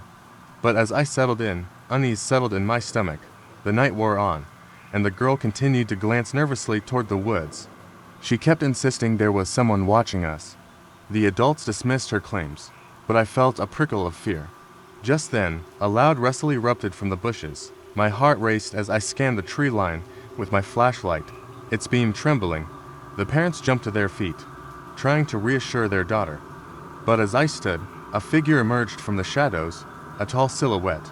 My breath caught in my throat as I shone the light in its direction. The figure was thin and gaunt, its face obscured by a mask, but I could see the glint of something metallic in its hand. The parents screamed, and the girl hid behind her father. "Stay back," I shouted, stepping forward. The figure didn't move, its presence unnaturally still. Just as fear began to take hold, the family bolted in the opposite direction, leaving me alone. My instincts kicked in, and I followed, shouting for them to stop. We ran through the dark forest, panic rising with every step. I could hear the figure following us, its footfalls light yet relentless. I couldn't shake the feeling that it was toying with us, waiting for the right moment to strike. The path twisted and turned, and I began to lose my bearings. The woods felt alive, branches reaching out like claws as we hurried through the underbrush. Suddenly, we burst into a small clearing, the moonlight illuminating our frantic faces. The parents were panting, the little girl crying. Just then, the figure emerged behind us, and I instinctively stepped in front of the family. I was ready to confront whatever horror this was when, without warning, the figure reached up and pulled off its mask. To my disbelief, it was a fellow park ranger I worked with, wearing a goofy smile and holding a fake axe. "Surprise," he shouted, his voice echoing through the clearing. The family and I stood there, stunned. Relief washed over me, quickly replaced by frustration. "What the hell was that?" I yelled. The ranger explained that he wanted to give the campers a Halloween scare, but clearly, he had taken it too far. The family was just as confused, their fear slowly turning to anger. The little girl, wiping her tears, asked, "Is that a real axe?" "No, sweetheart, it's just a prop," he said, chuckling. Just then, I noticed something behind him, a rustle in the bushes. My heart dropped as I turned my flashlight toward the sound. Out of the shadows stepped a real figure, hunched and menacing, with a glint of silver reflecting in the light. The ranger's face drained of color, and I realized with horror that the prank had attracted something far more sinister. The family and I backed away, panic setting in again as the true danger revealed itself. This was no joke anymore. The ranger dropped his prop and we all turned to run, leaving the clearing behind, our previous fright replaced by sheer terror. The woods, once familiar and safe, now felt like a haunted labyrinth, every shadow a potential threat. In the end, we all survived, but I knew I would never see the woods the same way again. The night had started with a scare, but had turned into something real and terrifying. It reminded me that sometimes, the things that go bump in the night are not just figments of our imagination, and the woods hold secrets that should remain undisturbed. I've spent years working as a park ranger in the deep woods. My shifts usually consisted of monitoring trails, checking campsites, and ensuring visitors adhered to safety guidelines. Autumn had set in, painting the forest in a tapestry of orange and crimson. The air felt electric, tinged with an anticipation I couldn't quite shake. On this particular evening, I was tasked with patrolling a remote campsite that had recently reported some strange disturbances. As the sun dipped below the horizon, I grabbed my flashlight and set off along the narrow trail leading to the site. The shadows grew longer, twisting into menacing shapes among the trees. The silence felt thick, almost suffocating. I brushed off the unsettling feeling and focused on my job. After all, I had encountered my fair share of oddities in the woods. When I arrived at the campsite, I noticed it was unusually quiet. The fire pit lay cold, and the tents stood like sentinels, their flaps flapping gently in the breeze. I called out to see if anyone was around, but received no answer. A tingle of unease prickled my spine. I began checking the tents one by one. The first tent was empty, save for some gear strewn about. The second tent, however, caught my attention. I unzipped the flap and peered inside. It was dark, the light from my flashlight barely illuminating the space. I stepped in and felt a chill sweep over me. The sleeping bags were rolled up, but something was off. There was a half-eaten granola bar lying on the ground, and a backpack was haphazardly tossed in the corner, as if someone had left in a hurry. My instincts kicked in, and I quickly exited the tent. I decided to check the surrounding area. As I walked deeper into the woods, I felt the air grow heavier. The wind picked up, rustling the leaves, but it carried with it an unsettling whisper. I shook my head, trying to clear my thoughts. I was just being paranoid. That's when I heard a faint sound, almost like a child laughing. I turned, heart pounding in my chest, and started walking towards the direction of the sound. The laughter echoed in a way that sent chills down my spine. It was innocent, yet the deeper I went into the woods, the more distorted it became. It was laced with a hint of something dark, something wrong. As I ventured deeper, I spotted a flicker of light through the trees. I followed it, thinking it might lead me to whoever had been camping. But as I drew closer, the laughter ceased, replaced by a profound silence. I stepped into a clearing and felt my breath catch in my throat. There, in the center, stood a massive tree, its gnarled branches reaching out like skeletal fingers. At the base of the tree lay a circle of stones, each one covered in strange markings. I crouched to examine them, feeling a sense of dread wash over me. Just then, I heard rustling behind me. I whipped around, flashlight beams slicing through the darkness. Nothing was there. I was alone, or so I thought. Suddenly, a sharp whisper cut through the air, sending icy fingers creeping up my spine. It was a voice, chillingly familiar, echoing my name. I stumbled backward, heart racing, realizing it sounded just like my sister. Confused and terrified, I called out, asking if anyone was there. The whispers intensified, now blending into a cacophony of voices, all calling my name. My heart pounded louder, drowning out the chaos. I felt disoriented, panic threatening to take hold. Then I spotted something moving in the shadows, a figure darting between the trees. I trained my flashlight on it, revealing a face that made my blood run cold. It was a child, eyes wide and terrified, a look of pure horror etched on her face. I rushed toward her, ready to ask if she was lost.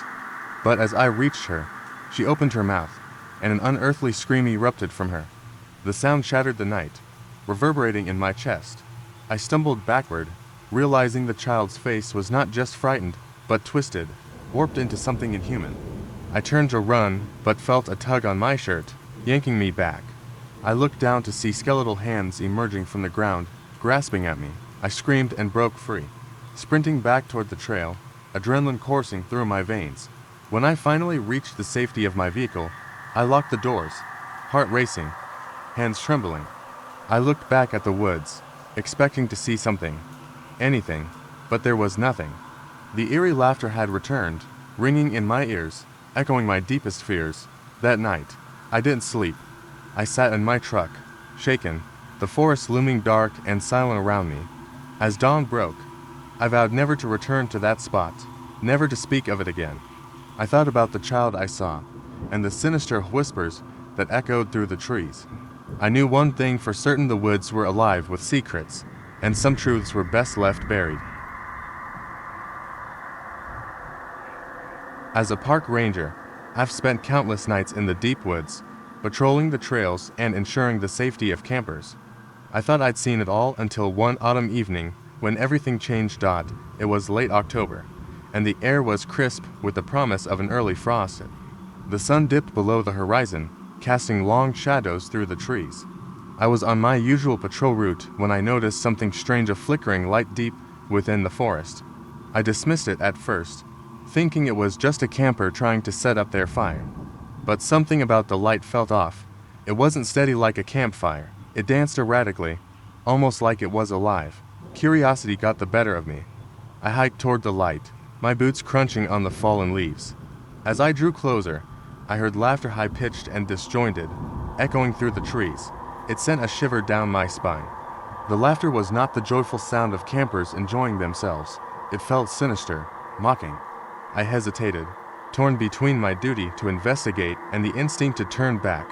Just then, my radio crackled to life. Another ranger was calling in a report of strange noises coming from the woods. He described something similar, a flickering light and laughter that didn't sound human. My heart raced. This wasn't just my imagination. Something was happening. I pushed on, forcing myself to focus. As I neared the source of the light, I stumbled into a clearing. The sight took my breath away.